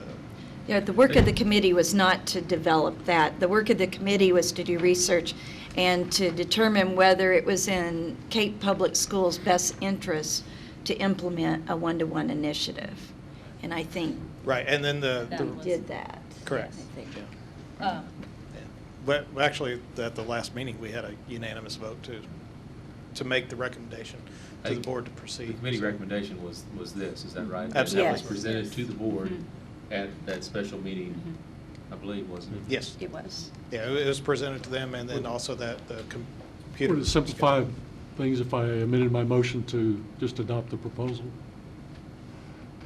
Or is it necessary? I don't, I thought that's basically what we Isn't were. that what you said? What we were. I said adopt the program, but that gives us a document to refer to rather than just. Oh, I thought that's what you were one referring paragraph. to. Dr. Cowan, are there comments that you have about the Well, details that we've been talking about? Everyone probably have valid comments, but I have not seen this proposal, Bill and so I wrote myself a note to ask if I could see it tomorrow. I'm very interested in the professional development piece. Right. And that concerns me that we're moving as quickly as we are without, those at the high school are going to really need to work at that closely, looking at it more carefully. But it does fit within the proposal timeline, Well, correct? I think, I just haven't had a chance to look at it yet. I'm not sure, I wasn't following how the hours all add up exactly. And then we've got our PDC plan, it's gonna call for some changes in how we use our PDC time and so forth, which can be done, if that would be the case. But, yes, I think, certainly speaking on behalf of high school faculty, we would have welcomed the opportunity to see this and get a feel for how this is going to work and how it's going to fit into our school year. That would have been much appreciated. That February 25th date, is that when this IT director would be starting, or would they have already had their 3 to 4 weeks prior to that? No, they would have already had their 3 or 4 weeks prior. Oh, so we have more time than Right. just a month. Right. So they would really need to, you'd really need to post the position by the beginning of February to have them come on board by the 25th. No, we need them up and going by the 25th. Well, that's what I asked. Do Yeah, they have oh, to I'm have sorry. then I their meant- 3 to 4 weeks of training prior to the Right, 25th? right. Okay. They need to be hired By the end of probably January. no later than that January board meeting. Okay. If we keep this schedule. And Brian, I don't know, if you're confident they could be up and going in a month's time, it would give us a little more than a month, actually, a Right. month and a week. Right. Because the board's early. Right. Board meetings. We would do some intensive training with that person to get them up and going. But whether or not we adopt this proposal at the January board meeting, we're still bringing that person on board to, To do training with Right, the to do- existing equipment Right. and everything. That, I would highly recommend that, because we do have, one of our biggest things is we have turnover in the person that knew how to use that smart board and that document camera and work everything well together. Maybe they left or they retired, and the replacement comes in and they've never seen any of this, and there's no training, so they're having to ask the other teachers, and they're trying to get it as they can. Well, if we had that instructional coach that they could go to and go, 1 hour a week or half an hour a week after school and get some of that training, they could be brought up to speed so much faster and use that equipment to its potential instead of what it is now. so Dr. Cowan, how much time do you think you would need for you and your staff at the high school to be able to look at this proposal and the timeline and see how that fits into your planning schedule for next year? Sure, and Kyle, that's a good question. I don't know that, it's a little hard to answer since I haven't, had a chance to really look at that. I mean, between now and the next board meeting, having a month, would that, Well, yeah, we'll be able to do that, because we won't have an opportunity, obviously, in the next 3.5 days. Exams Right, tomorrow. sure. Can I ask a clarifying question? By us saying that the board says, hey, this is something we want to go with, let's try and find an individual to hire, that does not affect your timeline, how you work that out, more or less here, there. You all, us saying we'd like to look at hiring someone and bringing someone on board to have available, we're not setting a stipulation that I understand as a board to say it has to be done like that, it can't be done like that. Sounds to me like they're gonna be flexible, you're gonna be flexible. You all can figure out timelines, when to do it, who goes where, when. That would not be stipulated by the board. No, I agree with you. I think. So is it a safe assumption to say that you all can probably figure out how you want to work it on your end? You all figure out what you think's best, and you all could figure that out without us having to hold a decision based on you all working it out? Yes, sir. I would think that's true, Phil. I think one of the things we learned through the research, not only the importance of PD, but we learned the importance of teacher buy-in. And that's going to be critical here for us to be successful from there. And so as I'm sitting here watching this, I think, oh my goodness, just for me, I need to be able to go back and present that to the faculty. Because obviously, with all due respect to the work that's been done, they're the people that are going to have to make this work every single day. Right. Sounds like you have a job to do then, Dr. Cohen. Well, yes, ma'am, I do. You're right, and that's why one of the reasons I lobbied to be more directly involved, have more faculty directly involved in some of these discussions, and I'm concerned that hasn't happened, and we're right here on the cusp of making a big decision again. I've got 100 teachers who have. We'll make sure we get that paperwork to you. There's really, I think, maybe two different issues. The staff knows about this. Yes, sir. Very well about this. It's what they don't know about, I guess, is the plan that you all have worked out in terms of PD. Correct. To answer the question. So I think in terms of the proposal, you're familiar with, and I know we've had staff on the committee even, along with yourself, but it's the PD part that is concerning, I think, at this point in terms of that they haven't seen that. Is that right? Well, but in the same respect, the staff were saying, hey, look, if this is going to work, we're going to have to be trained. So now there's someone that stepped up and said, hey, we can train you. Now it's like, well, maybe we don't want to give up that time to be trained. It's like, I've been approached by many staff members that are very anxious to get this going. So to say that there are some that aren't on board, there are a bunch that are on board. Well, you're never going to make everyone happy, so it's either hop on the train or be left behind to a certain extent. To a certain extent, yes. It's coming whether you retire next year or whether you retire in 4 years because you don't want to do it. At some point, the train is leaving the station. What I think we probably would help Am I right? us is in terms of approval to go ahead and post the position. Correct. So that's maybe what we're really looking for. I just want a point of clarification in that he made the statement that he wanted to be more directly involved with the process, that there are two things, and you said that, but I just want to clarify. This, the plan that we got, which is this, you were involved with. Yes, sir. And you know about. Yes, sir. Okay. That's, all right. The PD part that was presented tonight in terms of answering some questions was something that the tech department put together. Understand. It's a way for this timeline to happen, but it's, Correct. at this point, a suggestion. Correct. And it's not something that we are voting to put into stone. Right. This vote. Correct. We were looking for 25 hours of professional development, a minimum of 25 hours. That's what we felt comfortable with. Right. And we ended up with that almost 32. So obviously there's some flexibility in there. And other school districts said that a minimum was 20. Some said 15, but most of them said 20. Was good to get everybody up and going. But we really feel like the 25, because the teachers are getting different devices, the students are getting different devices, new devices completely. So we felt that 25 was kind of a hard line for us. And this was our suggestion of how to get those hours, how to pull those out.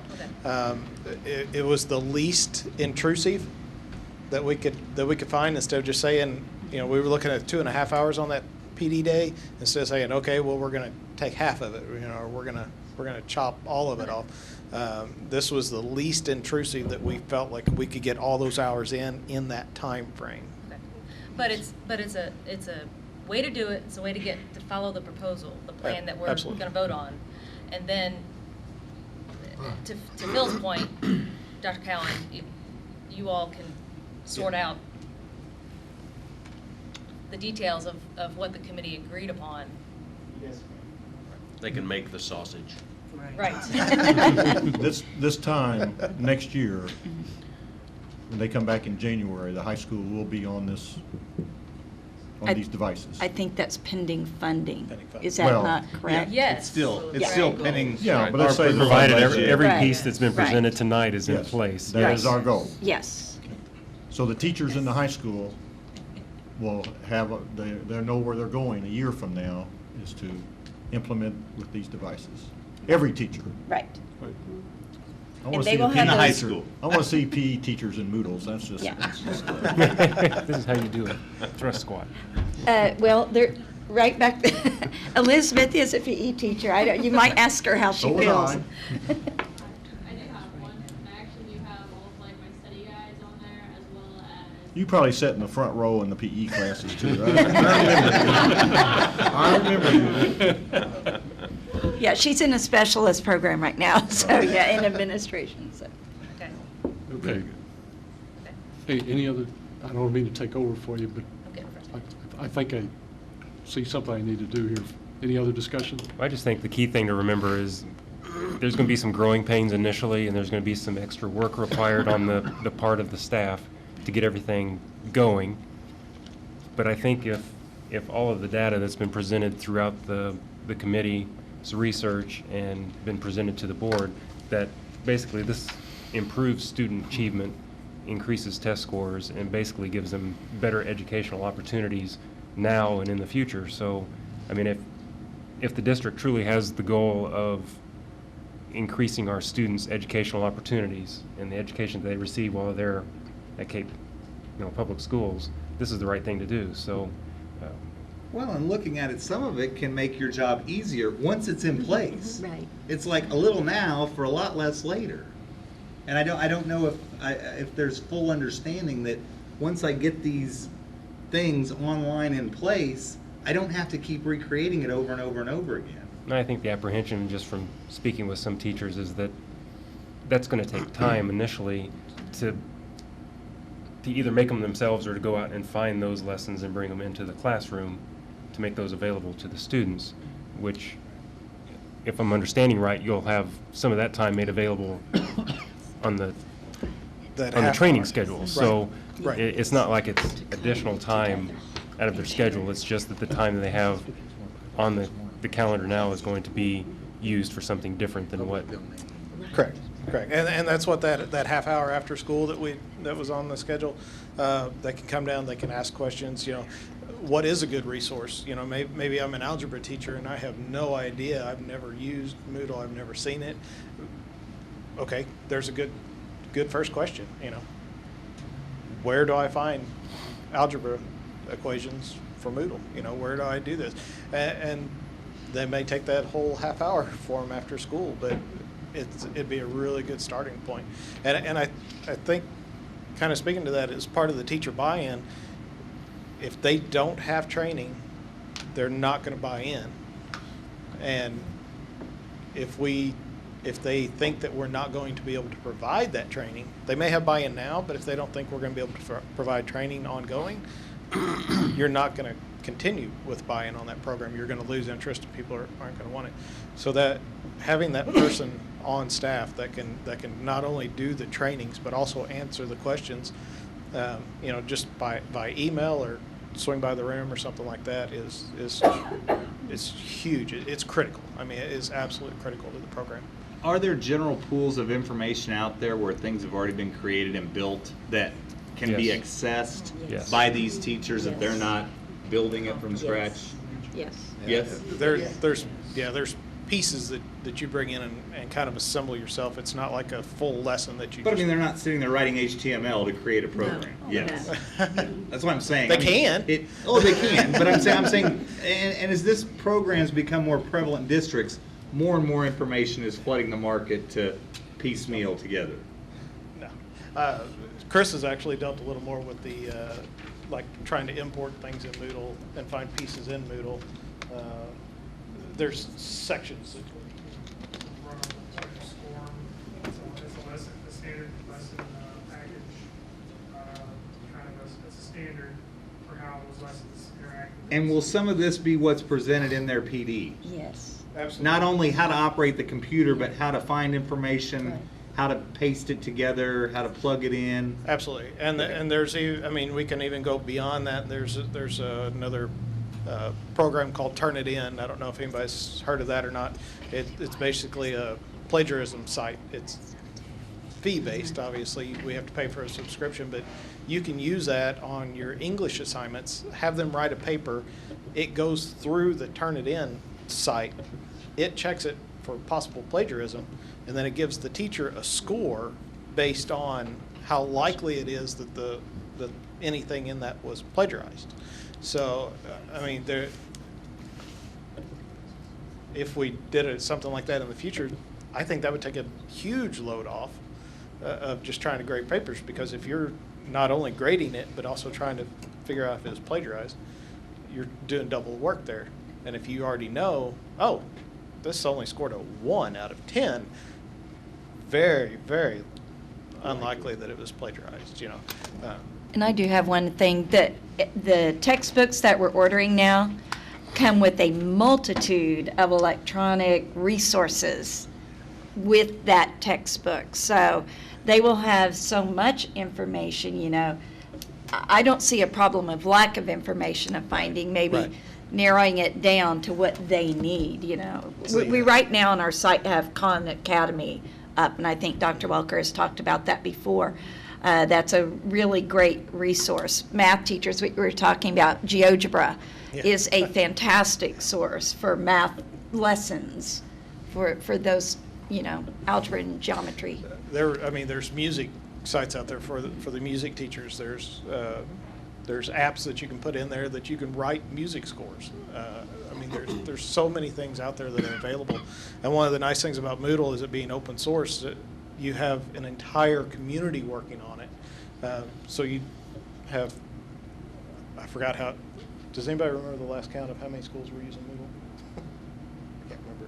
It was thousands. But anyway, even SEMO's gone to Moodle now. And I mean, you have all of this collaboration, so it's constantly being developed. And all these pieces make it easier. Every time you want to change something or do something or add or the enhanced textbooks, like you said, you're going to be able to read through the textbook and click a link inside of it and get even more information on it, or copy a word out, paste it in, search it. Can't exactly do that on a textbook at home now, and a lot of that stuff's preloaded in that textbook, so you don't have to have internet access to it. It takes you to a definition of it or a synonym or something. When was the date for that you gave us that we needed to decide about ordering new textbooks? It was this spring, wasn't it? It is spring. Yeah. Spring. It's for in March or something? ComArts. For ComArts. Another deadline you need to Yeah, worry about. but basically, we were looking for a decision by then. We need to know right? by spring, yeah, by March, Right, April. to avoid. Mhm. Paul, what were you going to say earlier? Okay. Does anybody feel like I need to amend my motion to make it clear? Or is everybody You comfortable? stated to adopt the one-to-one initiative proposal for the Cape Charter Public School District. If everybody's happy with that, then I won't amend. Okay. Any other discussion? Talked it to death. Call. All right. All those in favor then of adopting the one-to-one initiative proposal for the Cape Charter Public School District, please say aye.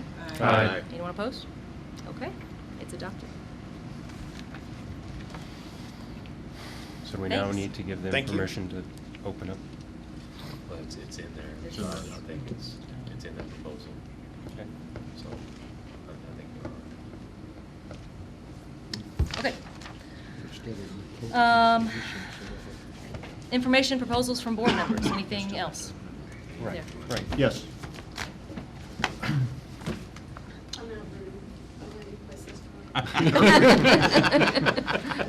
We'll calmly wait for you to get it sworn.